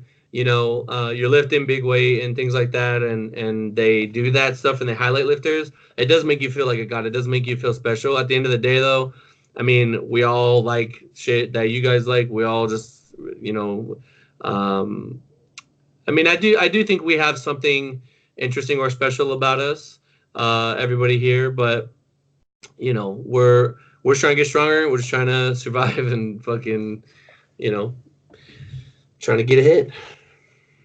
Pause. I mean, that may or may not be a pause, but all right, I'm gonna go fucking make a shake. Yeah, I'm hungry as shit. All right, fellas. I'm fat as fuck and I finished all my food already, so is that it? Everyone's out? All right. Yeah.